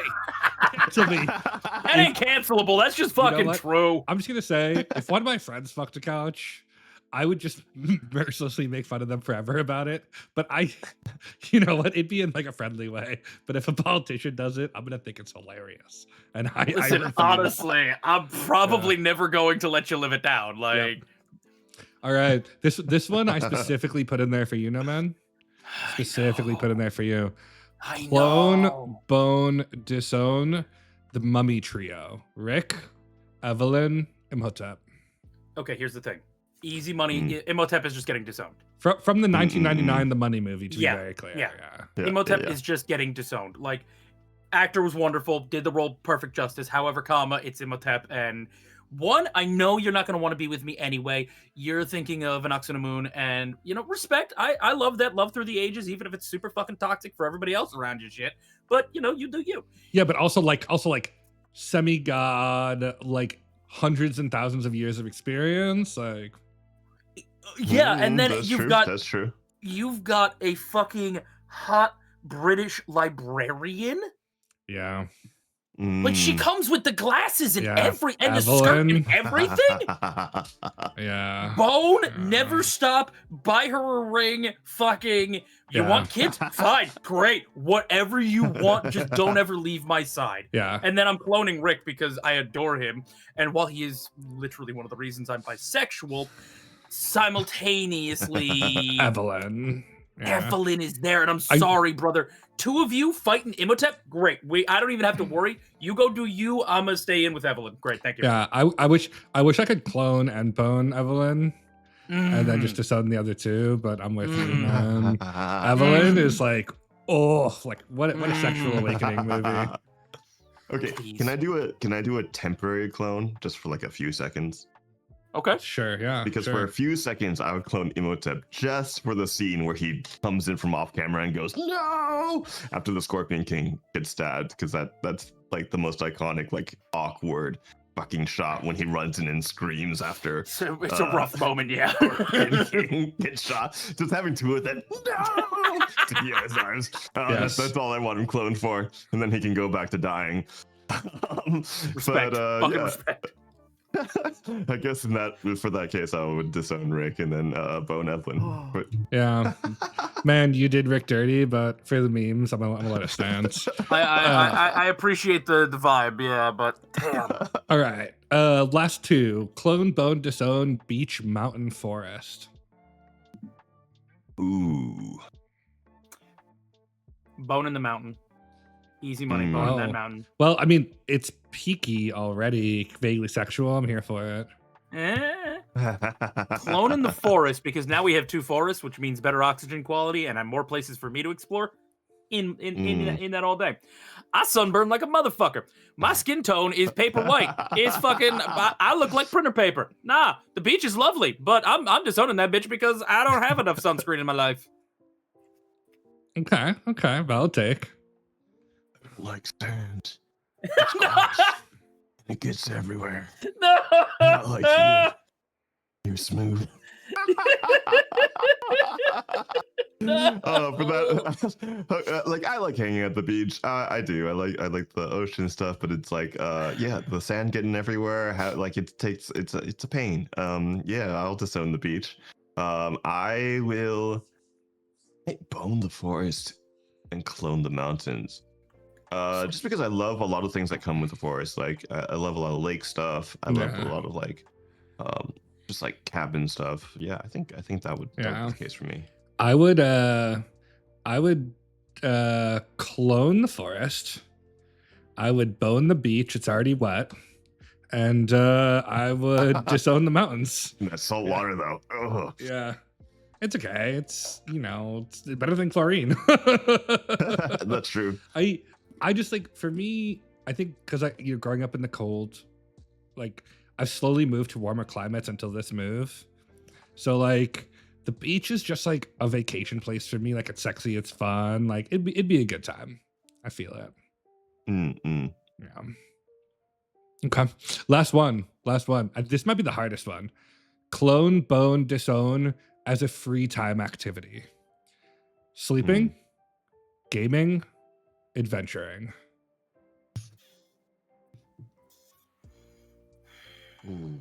I think I'm disowning sleeping. Oh, I love sleep, don't get me same. wrong, but simultaneously, it robs me of more time than anything else. And I want to be able to live life as much as I possibly can. Like I've got at best 85 to 90 years on this planet. I want as much of that as possible. Sleep robs me of a lot of that, so I think I'm disowning sleeping. But doesn't honestly- sleep Depends make on- everything else better? Like when you're well rested, don't you enjoy the other things more? Like it's quality, not quantity, right? It's true, but it also depends. Like in this hypothetical scenario, can we be well rested without sleep? Can we function without sleep? I mean, I would say then like it becomes just a need, and you can't pick disown for it. I would assume like 6 hours of sleep. And like this is like the extra. Like, do you want to spend that last 2 it's for hours like sleeping. sleeping, adventuring, or gaming? Oh, I mean, if 6 hours, if you no matter what get the minimum of 6 hours sleeping, then I already disown sleeping. So as long as you can function, I don't know. Like the other two are just so good, right? Like, gaming. I mean, that's how I feel like we all met.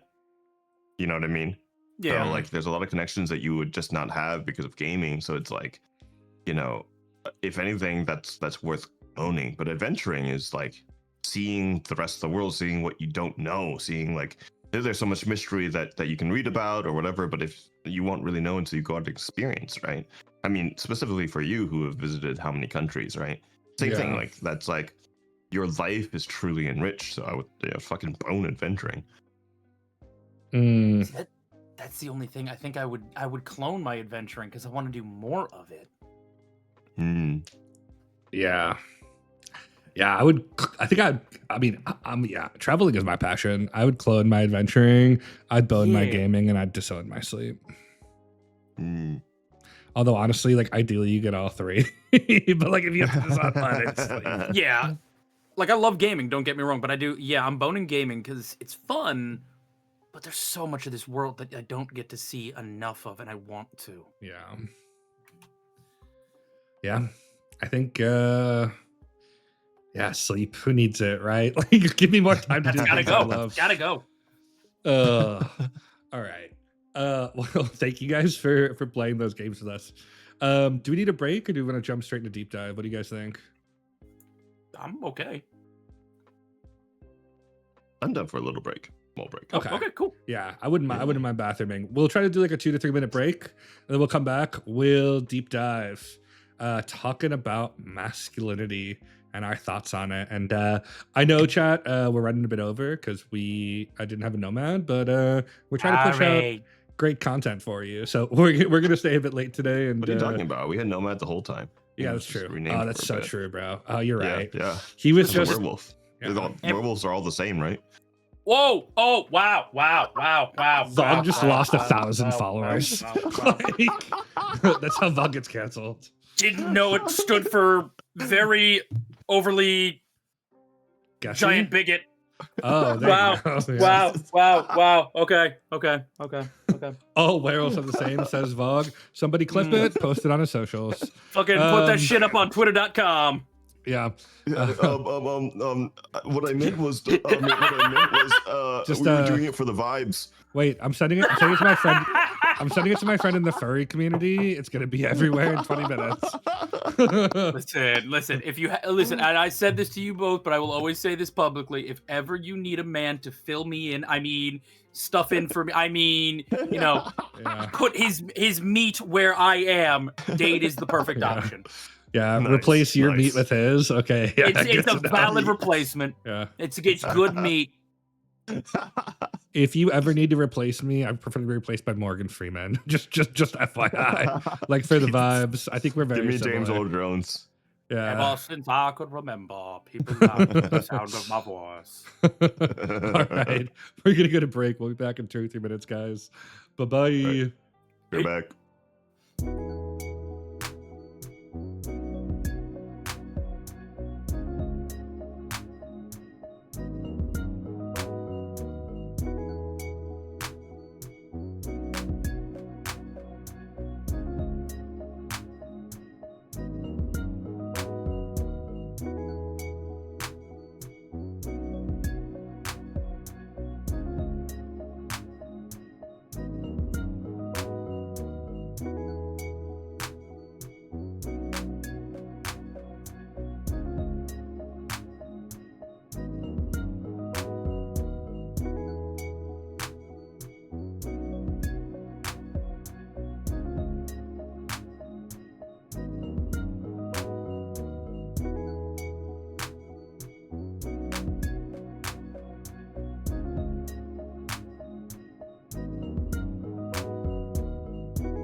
Hello, friends. Welcome back.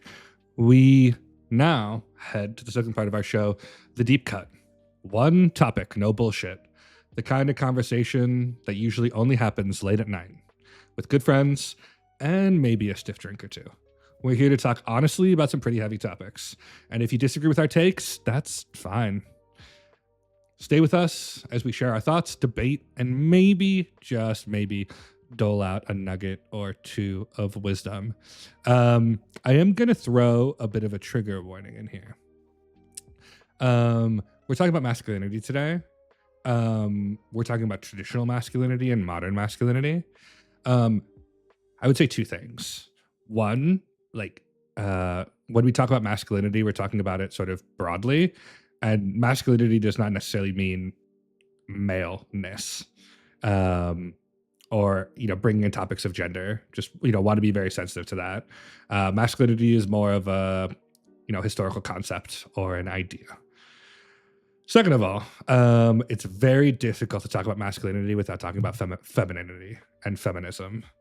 And so we may touch on topics of that. If we get canceled, this might be the episode that does it. Only this one? Yeah, we'll see. We're gonna get into slowly spicier topics. Winter, just like to respond to your question, like I see masculinity as a very inclusive thing, right? Yeah. Like, it's anyone who identifies as a man, and so just want to kind of like, state that as we talk about traditional masculinity, obviously there's some toxicity there, but yeah, definitely want to be very inclusive on this topic. So here's sort of the intro, and here's how this sort of came about. I think the idea of masculinity looks very different today than it did in the time of our fathers and grandfathers.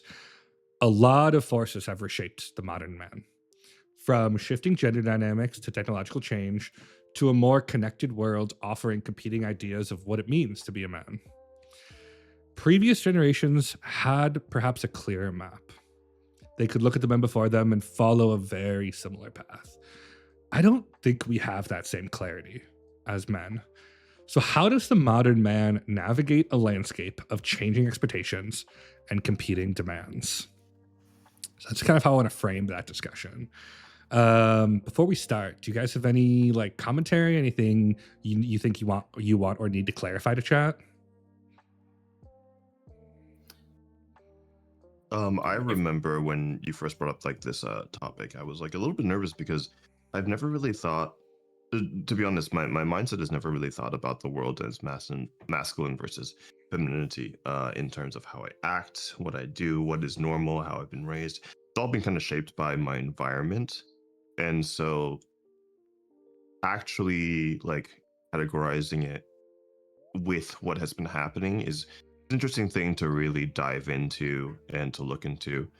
I think that there are a lot of different takes on this. So to the audience, like please be open-minded, and please listen with an open heart.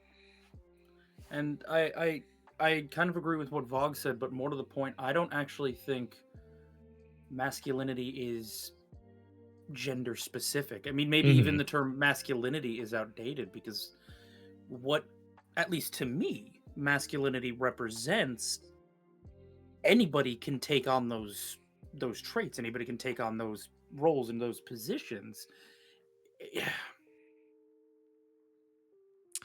I absolutely It's agree with interesting. you. It's interesting. Yeah. It's why I love the conversation. It's why I love the topic. Yeah, I think it's a good conversation. I think as, sort of, I see us as men sort of on the boundary, right? Like the way our fathers approach the world, like, and the way we do when it comes to like relationships, like how we comport ourselves, expectations, I feel like that's different.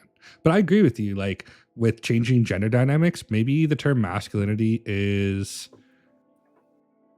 outdated. But I would say instead, like, I mean, there's whatever ways you could phrase it, but the way I think about it is like expectations that a society forces on us as men. It's kind of how I think about it. Yeah. Well, that even makes it more interesting because I think what society expects of masculinity versus what you said something. I don't think masculinity has changed. what it truly means, what it's supposed to be, what it's supposed to represent, that's never changed. It's that the modern ideas have changed, and maybe we actually need to move back towards what it should have always been. Hmm. And again, that's not gender specific. Anybody can have those traits, which is why the word's a little strange. Yeah, I agree. And I think rather than arguing the definition, right? Like instead I kind of want to like so I wrote some specific questions out. And so I think to sort of start things, I would pose this question. What does being a good man mean to you? And do you feel like there like growing up and now that there's a clear blueprint for what that is and what that's like?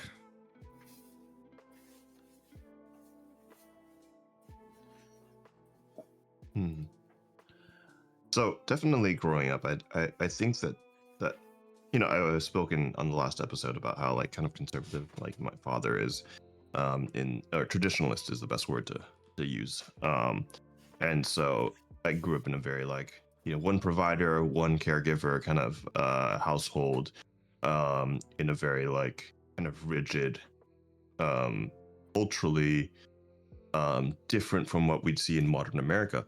And I think that has definitely changed. I mean, very obviously so, to the point where like not only is like older people like my father struggling with how the modern world kind of reshapes that, but also sometimes myself, because like I think, you know, for however long I've been an adult and however many relationships I've been in, been a very like caretaker, caregiver, primary provider, and I think where people who maintain that kind of mentality struggle with is like, what is and it's almost terrible to frame it in this way, but what is the trade-off?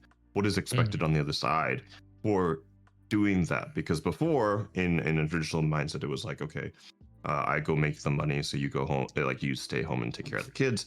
But that's not necessary anymore, or that's not necessarily the truth anymore. So I think it is hard to navigate, like, what is kind of the balance of roles now?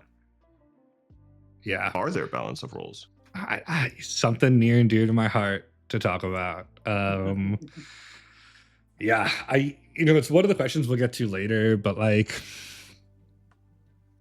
I think it's very couple specific. Like the relationship I have with my partner and the relationship that my brother has with his partner are very different. My expectations from my partner and maybe Nomad's expectations from his partner are very different.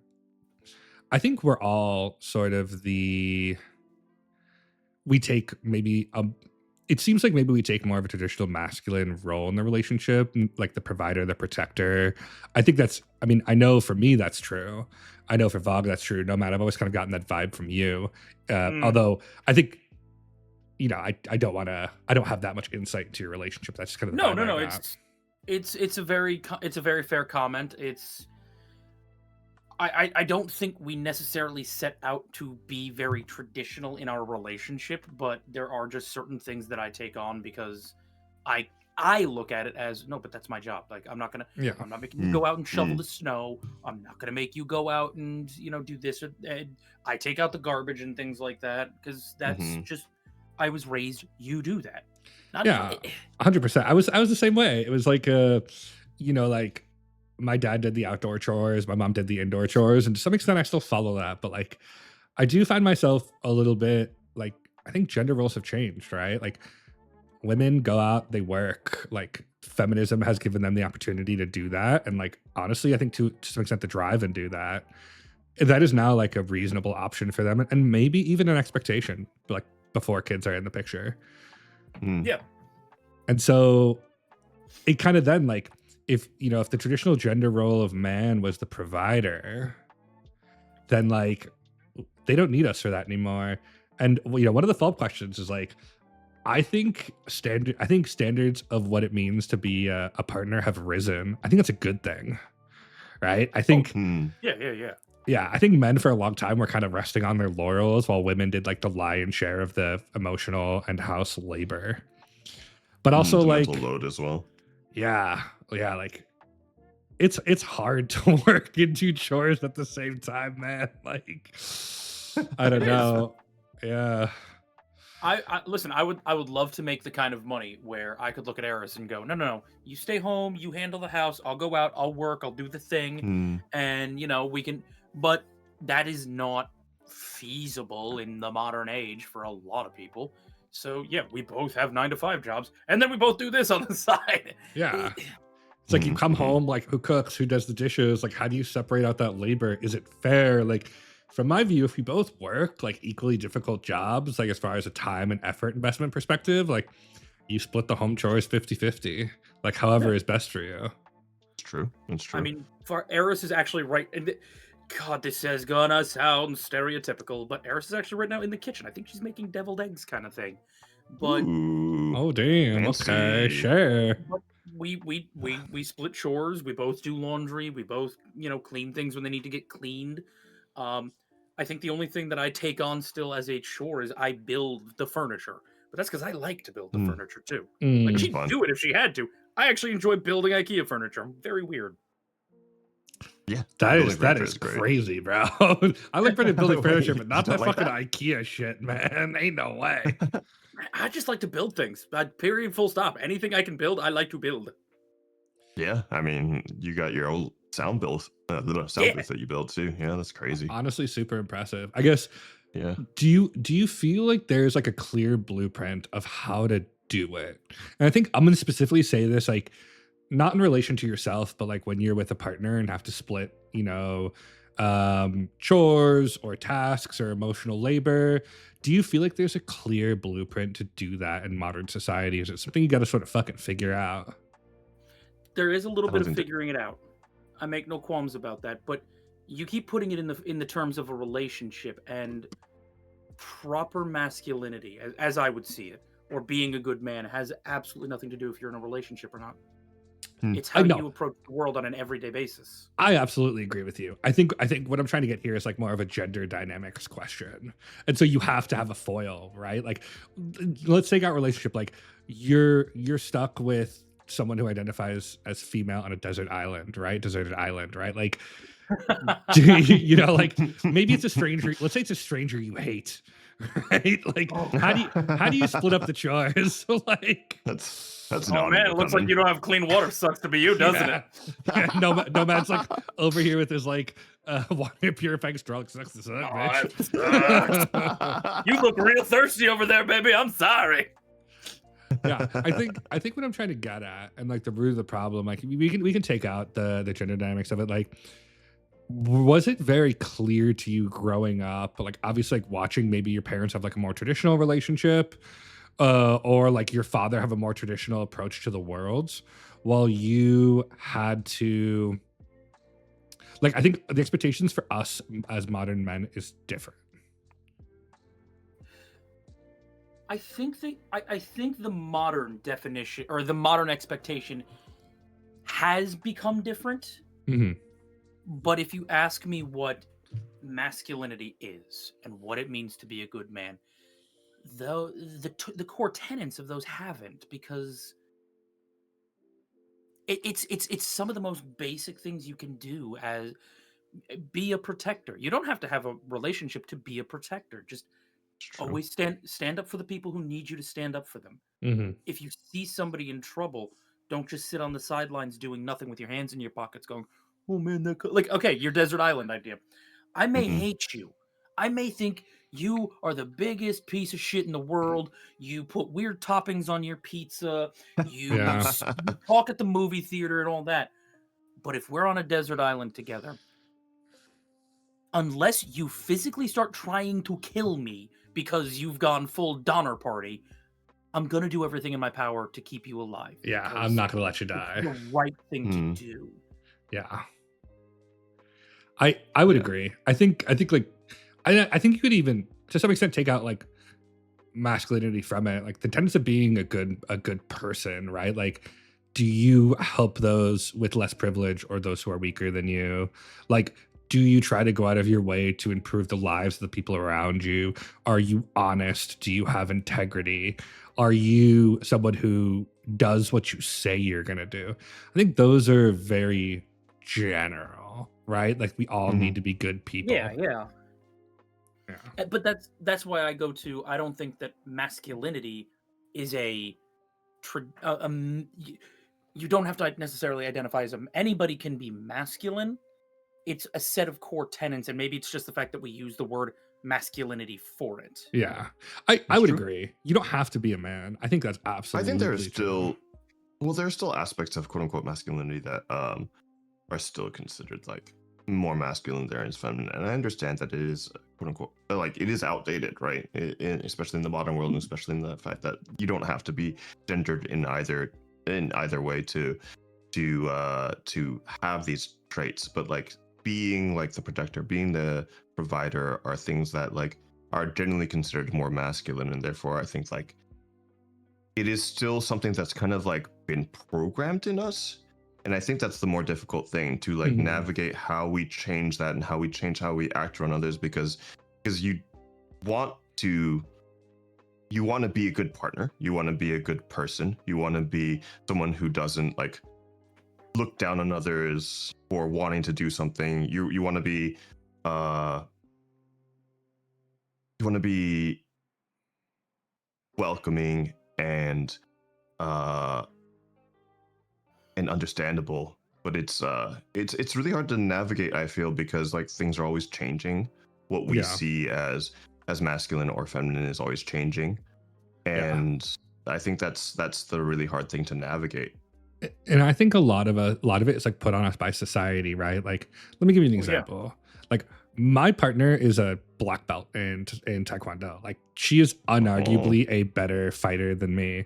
Like, if someone came through that door, like, she's getting behind me, right? Like, it makes no sense, but like, it's just like like, and maybe it's just because like I take that like protector, like, more of the like assertive role in our relationship.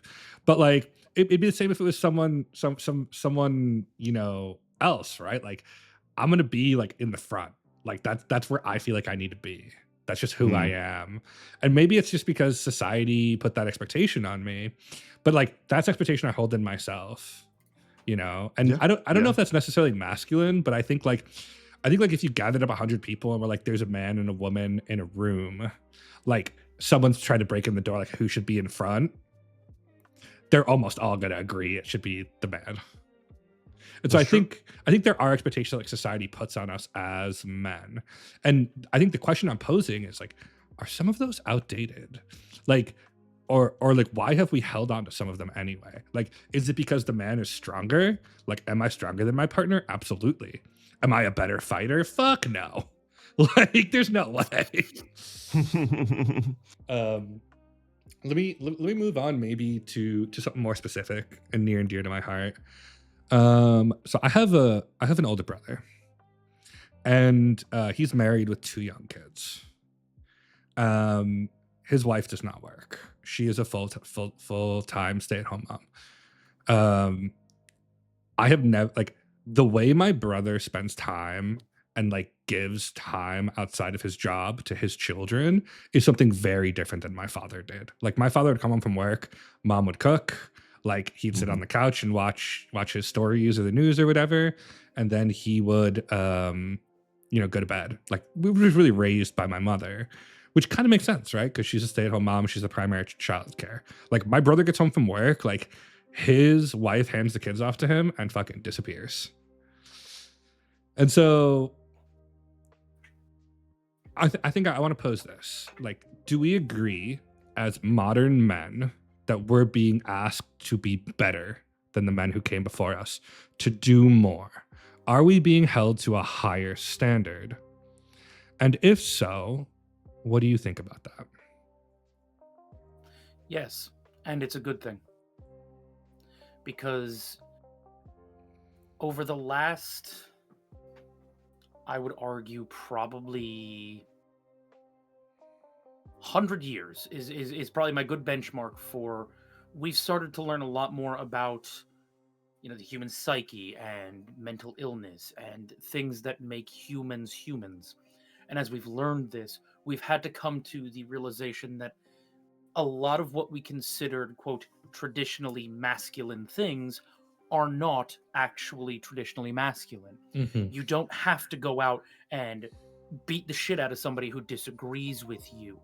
Everything in a relationship doesn't have to be about lust, about, claiming that conquest. You don't have to go out to a bar and go, man, if I don't go home with the hot chick at the bar, then I Mm-mm. failed as a man. Like, that doesn't Mm. matter. More importantly, people who disagree with you, people who are different than you, people who are the quote other, they're not your enemy. And as we learn this, especially as we've come into the more modern 21st century, the shifting definition of being a man means that we are given the chance to be more than our fathers and our and I don't speak down upon my father or my grandfathers. They were great men in their own right, but there are Mhm. times I look at my dad and some of the stuff he does, and I'm like, dude, what the fuck are you doing? Like, Yeah. you just said this thing to a woman in a hotel by herself. Like, do you understand how uncomfortable she is right now because some guy, some random dude just said a thing? And he stops and he thinks, he goes, I never really thought about that. And Mm. I'm able to think about that because I've grown up as a more modern man looking at the world through this lens. And if I have a son, I hope he does even better than I do in this regard, because it means we're moving forward. Mm. Yeah, I Yeah, I would mean, say that, like, now go ahead, Vug. yeah. I think that my dad, I think that my grandfather, I think my great grandfather, they were all great men in their accomplishments in the world, etc., etc. And what they did with their lives. However, being a great man and being a good man is different, because great man is based on your accolades and what you've done in history. But like being a good man, being courteous, being kind, uh being able to be sensitive to other people around you, being empathetic, I think is something that traditionally men have really struggled with, because that was not asked of them, and that was not really presented to them, and that was not almost to say that wasn't forced on them in certain situations, because as we know of suffrage and whatnot, like women had to fight for their rights, so they had to take that space where they had to be sensitive to the world around them, whereas men could be as ignorant as they wanted to be. So I think that it has changed, and yes, I agree that it is for the better, because we now need to think about how we affect the people around us. Mhm. I believe that there are two types of people in the world. The vast majority of people, like, I don't know a percentage in my mind, I'm thinking like 90 to 95%, like, feel like there's a standard they have to meet and they meet that standard. Then there's a small subset of people who have to excel at everything they do. Like, this is like a small percent of the population. I think raising the standard for men is good. I think being held to a higher standard is good for us in general. I also think that there are many things that we talk about for women, like going to therapy, for example, I think is seen as a deeply unmasculine act, which is bullshit, because therapy is good Mm. and we need Yeah. it. My maybe hot take is that it's good that men are being asked to do more, to be better, because we need to be held to that standard. I wish that our society was in a place that offered men the same sort of support that it offered women. And that a lot of things around like emotional care, emotional intimacy, being vulnerable was Mhm. not seen by a large portion of our society as emasculine. Like, let me give you an example. If I am struggling with something, let's say work stress, right? Or let's say I have loss in my life. There's only like a small handful of very close friends or my partner I can open up about that to. I think we as men are like not at the place where we can support each where you can like go to like a random man and be like, hey, like I need your support right now. Whereas I feel like women have like a sisterhood. We don't have that. And maybe that's on us. But like the idea that somehow like going to therapy or needing help makes me less of a man is bullshit.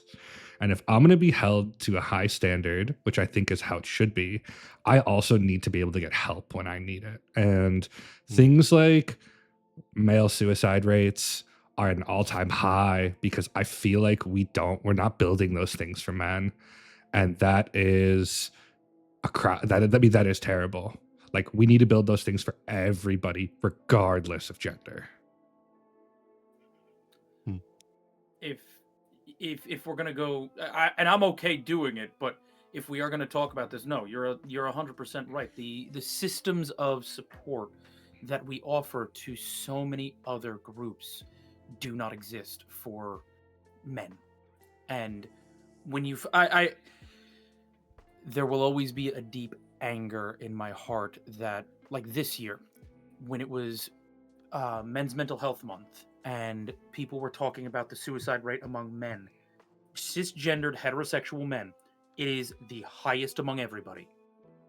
I'm not heterosexual, so I don't quite fit, but I am a cisgendered man. We take our lives more than anybody else. And I'm seeing people dancing on TikTok and Twitter with, a moment of silence for all the men who took their lives this year, and they start dancing and singing, and it puts such an anger into my heart because you want more from us, and I want to give that, but if you're going to throw it back in my face, understand you kind of get what you pay for in that moment. If that's what you're going to give, you're going to shut men down every single time. Yeah.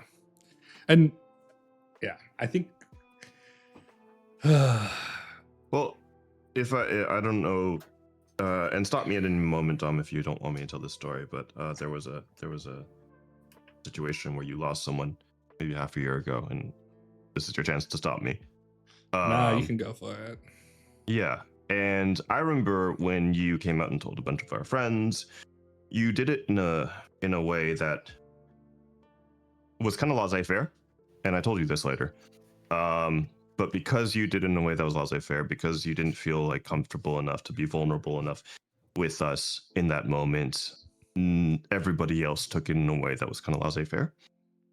And I didn't realize till later that that was not what you needed, because it wasn't until you and I met up that I realized how like deep it was to you, how much it hurt you, and how much, it affected you. And I kind of want to say that that's like I felt not just really bad, but I felt really sad in that moment, because like it's only like it's almost like it was programmed in the way that like you felt like you had to make a joke about it instead of being like, hey, this really sucked, and I want you guys as my friends to like be here for me in this moment, but you couldn't do that until it was just you and me, right? Yeah. And I mean, I think that's like a great example of it. Like, obviously, like, Vog, like you and I have a deep friendship. You're one of my best friends, and like there's a small handful of people, and maybe it's just me, right? Like, I feel like I can be fully vulnerable around, and maybe you feel this too. But like, there's maybe like less than 10 people in my life I can be truly vulnerable with, and that's a fucking shame, because like there should be so many more. But I think it's just because like, I see myself as someone who's very strong, very protective, and like sometimes being strong is like working through pain, or like, being able to push your limits when it comes to like physical or mental pain and just get past it, because if you're strong, you don't want to be a burden on the people around you. But like, fuck, like sometimes like even the strongest building needs repair. Like people need help, and like what I find is often like the strong people in our lives, like they take so much. They're like trying to take people's pain, take people's loss, and sort of help them through it. That it can be really dark. You can like you can only take so much, and so yeah, I just think it's. Go ahead.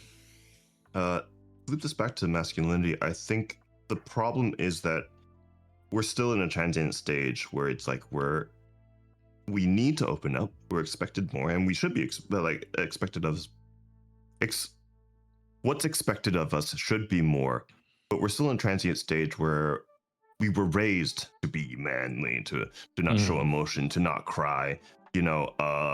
Like I've shared it before. I grew up a boys. I got in a lot of fights. I used to scream certain words at the top of my lungs because I thought that was cool and because everybody else did it, right? But like, because we were raised in a generation that was still so, this is what manliness and toughness is.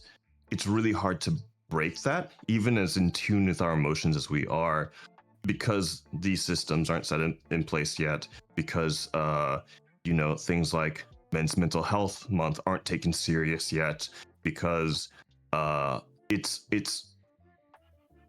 like the pendulum has swung the other way and we need to find balance. Yeah. And that's going to take a little while. Yeah, I agree. I think it's great that the last like 60, 70 years have pushed other groups forward who like definitely needed it, right? What my goal is that everyone gets to the same level, equity, not equality. Yeah.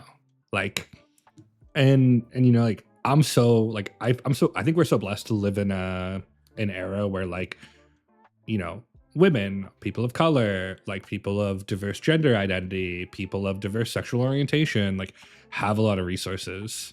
But I sort of feel like we need to do like a no person left behind sort of thing where it's like, okay, like let's see where the need is here and sort of like go by that. It's definitely something that is a problem right now, and without trying to take it too politically, you are seeing the ramifications of a system that basically looks at a certain group, i.e. men here, and goes, well, you're the problem. You're the reason everything's bad. So we're going to kind of go tell you to go fuck yourself. And, you get to kind of sit there and take it a little bit. And look at what's going now. You have voices rising again that lead to these truly, I don't necessarily like the term toxic masculinity because I think it gets thrown around a lot as a cudgel to basically say, shut the hell up, you don't know what you're talking about, you're just a man. I actually prefer the term limiting masculinity because it's a way to bring somebody back in and say, hey, what you're doing is not necessarily the best way and there is a better way. But my problem is lately with the advent of this, no, you're just a toxic man, you don't know what you're talking. Enough space has been vacated for legitimate, real conversation that we now have voices rising that are truly toxic. The Andrew Tates, the Nick Fuentes. Oh yeah. The guy, I can't. The guy's name is escaping me, but he's got that big ass beard, and he sounds like the most, Joe Rogan. No, Joe Rogan's bald. I'd have known Joe Rogan. No, but these voices are rising, and they're taking the place of voices that actually need to be heard. And you don't have to be the toxic asshole these guys are telling. There's a way to do this that's better. Agreed. There's a way that doesn't make you weak and lets you find purpose in quiet, stoic strength. I agree. I couldn't agree more. I think when people feel like they're not listened to, it pushes them towards extremism. Yeah. And that's why you see like the rise of the incel movement. That's why you see, and it's like, I hope at least like, especially young people, like, so I mentor a lot of young men. I feel like that's a calling.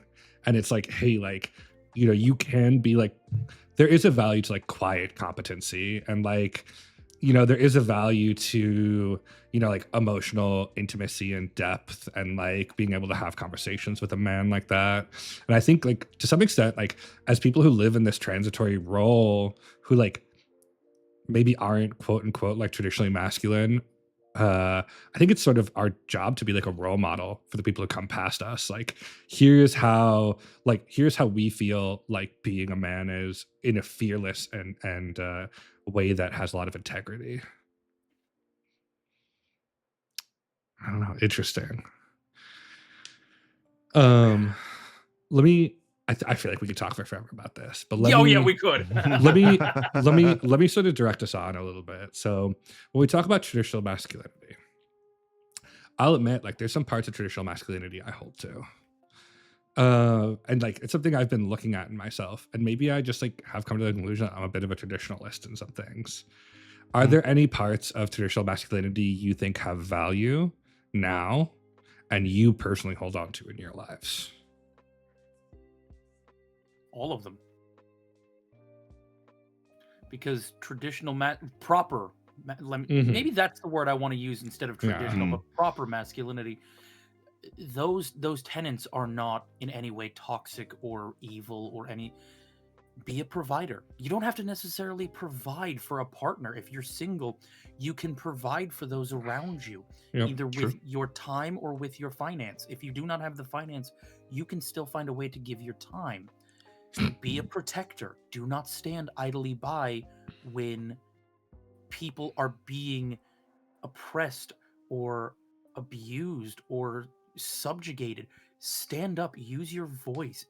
We all have this magical thing in our pocket now that lets us show the truth of the world to the world. Have it with you. Use it. Be courageous. Be brave. That doesn't mean be fearless, because God, the times I have been my bravest self, I am usually scared shitless out of my mind. I am in my core going, what the fuck are you doing? You are going to get hurt. This is not a good idea. What are you doing? You could just go home. Yeah. And the part of my brain that is masculine goes, yes, but if I go home, then somebody's not here and somebody might need that guy. So you better stay just in case. Yeah. I think true masculinity, stoic compassion. Sometimes you have a friend who just needs you to sit there, shut the fuck up and listen. And I don't say that to be flippant, but learning to be in yourself with another person and going, I see you're in pain, and 7 minutes. Usually 7 or 8 minutes is all you need to show a person you care, and it usually can make their day a lot better. The true traditional masculinity is about being the best version of yourself, leaving the world a better place, and never ever backing down when situations require you to be a better person. Yeah. I mean, I agree. I think I still hold on to some, like, maybe what modern society would consider, like, arguably toxic. Like, for example, like, I insist on paying on the first date. To What me, if you were asked, even though that like, might be rare. if someone, I would still insist. But to me, that's, I don't really necessarily see that as masculinity. I see that more as like chivalry. Like, yeah. you know, I think it's it's just like, to me, it's, I don't know. I maybe live in a simplistic world. Like, to me, like, a lot of things are just like, there's right ways to do things and wrong ways to do things. Same way, like, when I see an old person taking bags out of the grocery store, I offer to help them put them into their car. Like, that's just the right thing to do. I think it's like, it's pretty cut and dried for me. You know, like, when you see someone struggling, you help them. Yeah, struggling to put bags up in compartments, bags on a plane, those kind of things. Yeah. When you're just more able-bodied, that can, you know. Yeah, I think, and I guess, I think and you know, sometimes like women have pushed, like, for let me take maybe the most divisive one, which is like paying on the first date. Like, I know our chat is saying like whoever does the inviting should be the one paying. Like, I just feel like there's just a right way to do it. Like, and that right way is for me to pay. Like, even. Go ahead. I'm with you on this one. No, go ahead. Yeah, okay. But if you really examine it, right? Like, we're reaching a world where like the average, there's still a gender gap. There's still a glass ceiling when it comes to wages, but like they are closing, right? And like, so like, does it really make sense for men to pay on a first date anymore? Like, maybe not, but I'm still gonna do it. Like, That's true. you know, and like, you know, even from a planning, like I plan Valentine's Day, like I plan trips, like I'm the planner in my relationship. Like Mm. that's just a burden that like I take. And maybe So that's like traditional, but it's just how it is. yeah, if we're talking about traditional paying, or whereas like you know some people are saying whoever invites pays. I don't know. Maybe this is like something that's imprinted on me. Maybe this is something that comes from my mind that wants to be the provider. In every relationship I've been in, I have paid for maybe 80% of all, 70-80% of most things. It just kind of is what I want to do because I want my partner to be in a more comfortable situation and not have to worry about certain things and just be able to have fun with them. And maybe that's imbalanced and maybe that leads to and that could lead to resentment. But I do my best to just provide because I want to do that for them. Yeah, and I get what you're saying. Who does the inviting? Does the pet? No, no. Even if you Yeah, invite me no. out, like do the dance, please. For the love of God, do the dance with the like. Reach for Yeah, the let me purse. pay. Yeah. Yeah. Reach for it. Like pretend I'm paying. Yeah, But dude, if there's you no don't do the way. dance, there might not be a second date. Like I'm paying. You understand Yeah. that, and I know you're just dancing with me. Do the dance, please. Just give me that. I think the genuine offer means a lot to me, but like no fucking way. And still, Yeah, I'm and taking the check. I think maybe some of it with me is also like I do quite well for myself, and so I'm always like, you know, like this, like oh these like $60, like they mean far less to me, right? Like, I mean that's more from a place of obvious privilege, but like yeah, like hold the door, like when I'm walking with my girl, like I walk on the street side, Okay. you know. Let me rewind a little bit because this brought up something in my mind about you like saying you do better for yourself and that usually pay. So like I know this is something that we've discussed, you and I, but I also know that among many of your friends, I'm one of the few people that will even reach for the check That's true. because of how you do well for yourself. And maybe because you do well for yourself, but like I'm not okay with that, dude. Yeah. You know what I mean? Like you I don't know, I'm not okay with you just paying for everything. You know what I mean? I'm not okay with the expectation that it is you who pays for everything. Like I'm with Vogue on this one, Adam. You and I don't know each other that well yet, but I don't give a fuck how much money you make. You're not purse strings. You're a person. I mean, I'm a reach for that goddamn check, and to be brutally honest, I have a bit of a reputation to uphold. I don't fucking one person in this entire community has gotten to pay for a check that I didn't get, and it was because she threatened me with her mother. yeah, It was that'll do one it. fucking person. I'm coming for that check whether you like it or not, because you're not purse strings. You're a You know, person. I think it all started sort of like, you know, like when I started becoming relatively successful, like a lot of my friends, you know, are like, you know, like blue collar workers, like they may be union guys, like they do well for themselves, but like, you know, it's like I want to go to this nice restaurant, like come with me. Like I know maybe you can't afford it, like don't worry, I'll cover it, right? Like there's something I want to do, and that's how it started. But then I think with some friends who like now I've maybe been reassessing that friendship a little bit, it just became the expectation like every time we'd go out I would pay. And like picking up the occasional check is something I like doing. Like I like picking up like Nomad, when you're out here, man, I'm picking up a round at the bar. Like you know, it's not gonna be the good whiskey, but it's gonna be the cheap stuff. Wow. What the fuck? Woo! We drinking that right good. Hell yeah, baby.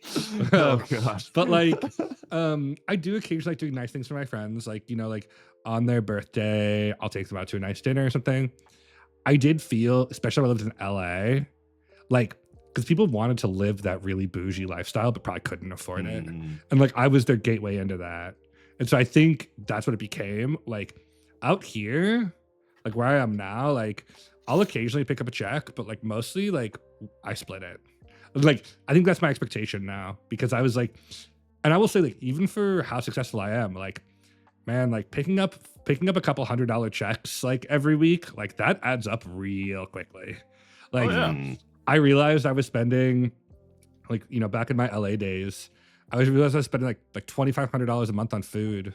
And I was like, where the fuck is this all going? But it's like, hey, we go out for coffee, I'll pick it up. Like, hey, we go out for drinks, I'll pick it up. Like, hey, we go out for lunch, I'll pick it up. And like, it was adding up really quickly and was just causing like horrible lifestyle inflation. And so now I do it for special occasions. But I definitely want to specify that I have taken Dom to very nice dinners. That's not true. Vice versa. I've also not vice versa. I don't know what this remember is. your birthday dinner? Remember your birthday dinner? Oh, okay. Oh my Remember God. your going away That's dinner? true, that's Remember? true. We're probably about even. But there are some friends, like, you know, if I were the type to count, who are probably 7-8 grand in balance, which is like oh, Jesus. not an insignificant amount of money. And so it's like, but you know what? Like, I think part of maturing is realizing, like, as I go out less, like, I don't maybe need those friends anymore. Like, if they're just hanging out with me because I buy them things, and like, I'm basically just a pay pig, and like, I don't want to do that. You know, like, Jesus Christ. I wasn't expecting you to pull that term out, but all right, pop off, kid. yeah, man. I just, Like, motherfucker. I think one of the things that I've learned as I matured, sort of in my 30s, was like, when I was 30, I used to go out all the time. Like, I was living in Spain. We'd go out partying all the fucking time, like every goddamn day. And like, but I wasn't really friends with those people. They were just people I was around because I was fun. Now my circle is much smaller, but my circle is also like quality fucking people. And like, that's been one of the biggest transitions. And I think, like, you know, sort of tying this back to the topic of masculinity, like, I don't need to be that guy. Like, I don't care about being that guy. Like, it's more important to be like a good friend, someone who people feel safe with, somebody people feel like they can confide to and come to for help, rather than like the dude who can, like, you know, throw you a birthday party on a yacht. Like for me, like, the man who is like quietly working, like goes home to his family, like is a good father, is a provider, like that is the male masculinity model I want to model myself at. Not like the fucking Andrew Tates of the world who drive Lamborghinis and like maybe traffic women. Like, you know. Maybe. Oh, Jesus. All right. Let me sort of, we'll end this sort of looking forward. So masculinity has changed a lot in our lives. I think to some extent, maybe even like when it comes to like the modern idea of what a man is, like, we're maybe a little bit dated on that as men in our 30s. Like, I think the way young men are now is different and probably more divided than it was in our youth. Where do you hope we go from here? What are your thoughts in the future as maybe the idea, like, you know, things like gender, things like society get more complicated and nuanced? Like, you know, we're all childless men, but like, what would you hope for you know, any child of yours that identified as a man, as far as like expectations for them and masculinity in their lives? I just want them to believe that it's okay to go to therapy. Yes. And it's okay to cry. Yeah. You know. I don't care what anybody says in my world. I am a man who spent years in therapy to be a good man, because I was an asshole. I make no qualms. In my 20s, I was a piece of shit. The reason I got thrown into that bar door was because I was a piece of shit. And I actually thank that bar door every single day, because it was the thing that got me into therapy. I promise you.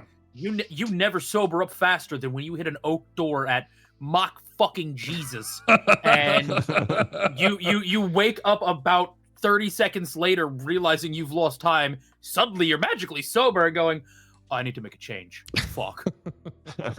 And you walk in. If my son needs therapy, I will go. If he wants me to sit outside, I will sit outside. If he wants to meet in my arms afterwards in the car, I don't care. Do the work you need to be healthy, because that's all that fucking matters to me. Yeah. I am childless and will forever be childless, sorry. But yeah, I don't have kids, by the way, as far as I know. If I ever were if I were to ever have a son, I think I would say something like, it's okay to be vulnerable.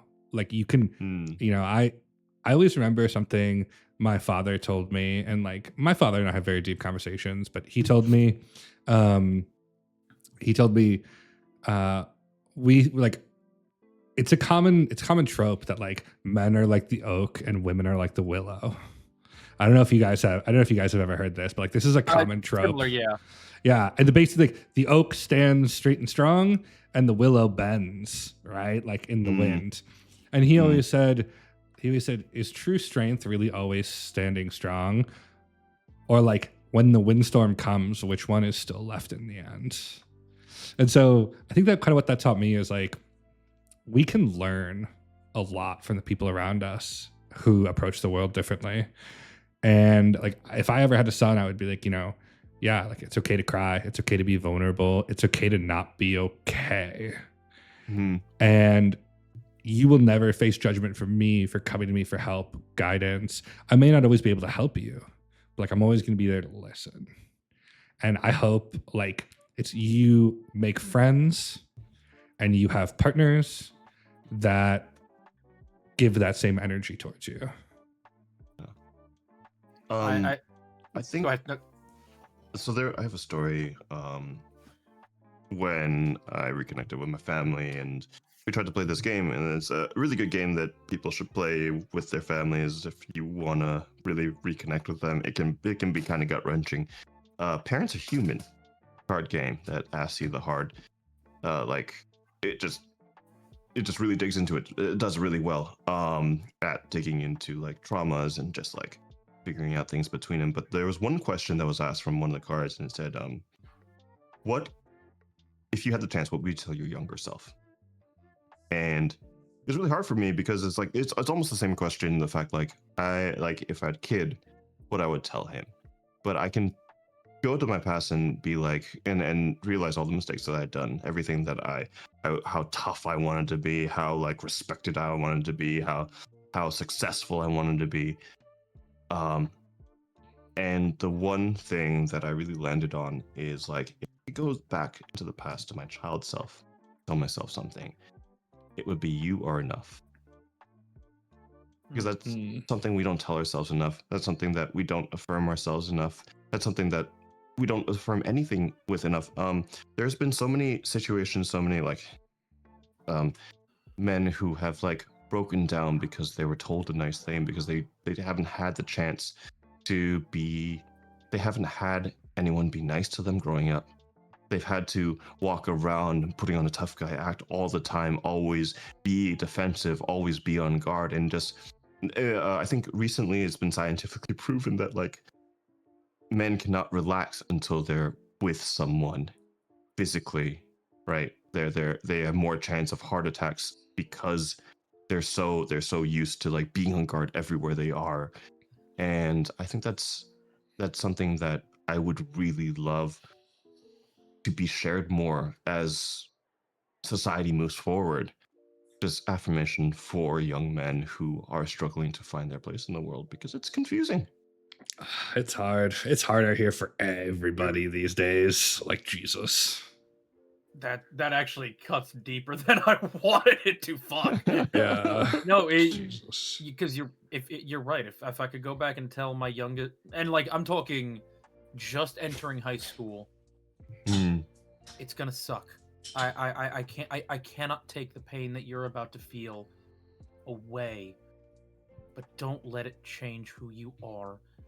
Don't let it put that chip on your shoulder, because you are enough, and you will find out eventually. Just you gotta ride through some shit first, and it's gonna suck. And I'm sorry, but I promise it gets better. Yeah, Jesus, that cut real deep, but it is the deep cut, so it kind of makes sense. It doesn't help. I'm staring out my window, watching the snow fall. I mean, man, I'm 2 seconds away from a perfect bleed out spot, man. This is wild.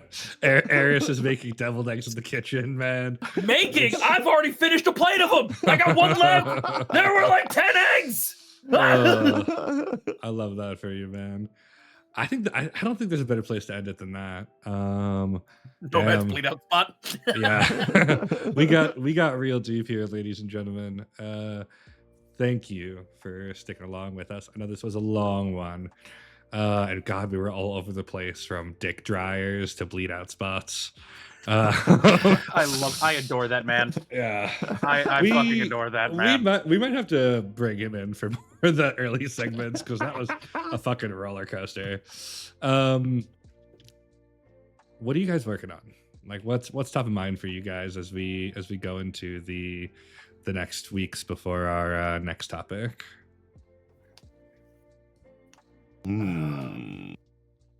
I've got a couple of very big audio projects that are kicking off in the first week of February. Ooh. I hate that I'm mentioning it this Exciting. way because it's my birthday is coming up, and I'm using my birthday as an excuse to launch a bunch of stuff because I hate my Amazing. birthday, and that's the Nice. best way I can figure out to celebrate it. Wait, So, my birthday's also coming up. Oh. When? I'm a mid-February baby. Jesus Christ, there's another one, motherfucker. Yeah. There's a rash of us right around Valentine's there's- Day. Gwen, me, Tonks, you, Rev. There's so many of us. Jesus God. Okay, well we You got to guys do should something. say happy birthday to me because it's nowhere near. Yeah, But- no. Go back to your like late year birthday. Mid-year birthday. Yeah, it's whatever. It's later in the year than now. It's later than now, baby boy. All right.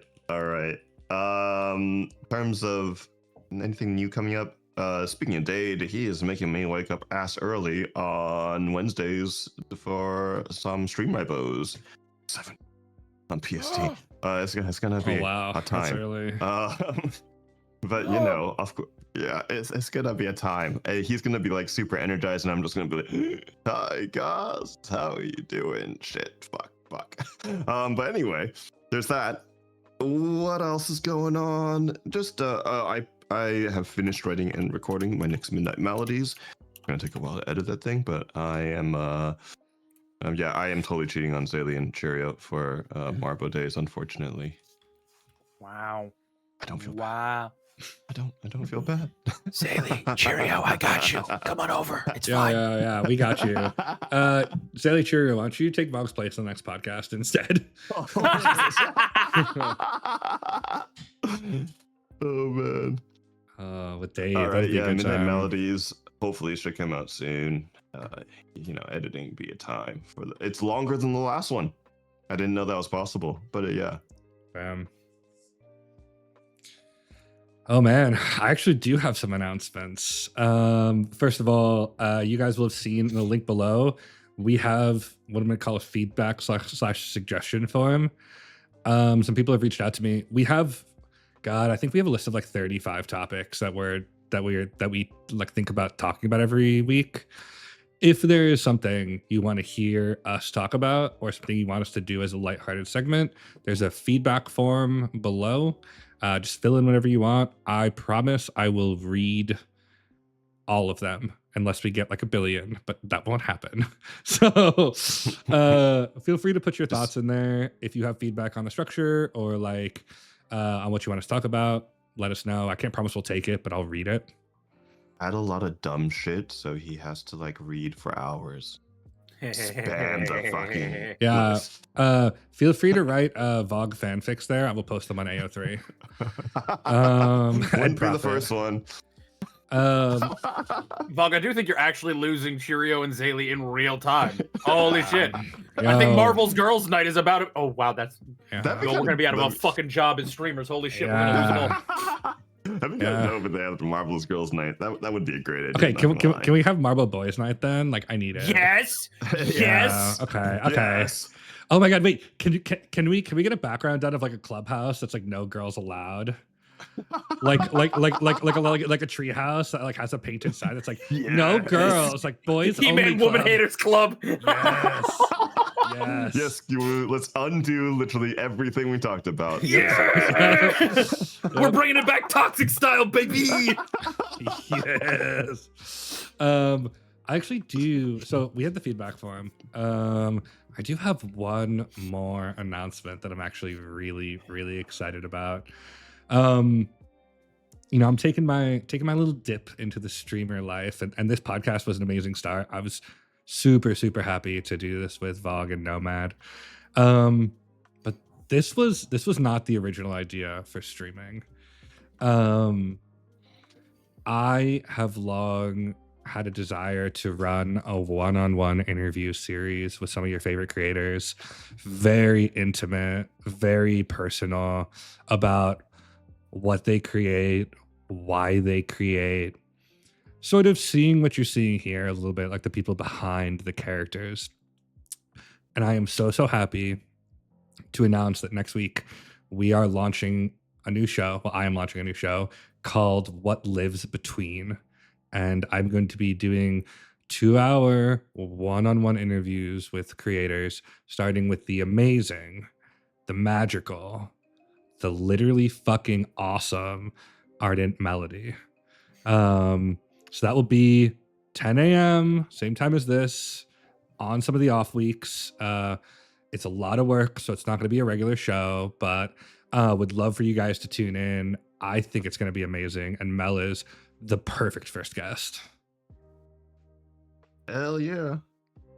Yeah, I'm super excited You'll never about need us it. because we're just like spilling our entire lives on this section. Yeah, but I'm super excited to see yeah. all the guests he'll bring in. I get both of you guys right here. No, I'll probably eventually bring you in, not for the personal stuff, but for the like, I'll use you for content. Any day.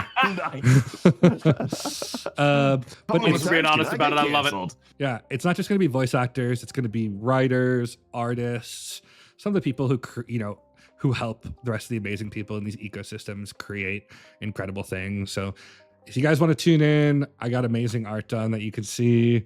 And yeah, it's going to be incredible. Next Sunday, 10 a.m. Would you tease us to show us the art, or are we gonna have to wait? I don't know. I don't know. Just chat want to see the art. I mean, I guess we could like just the tip the art. Just the tip.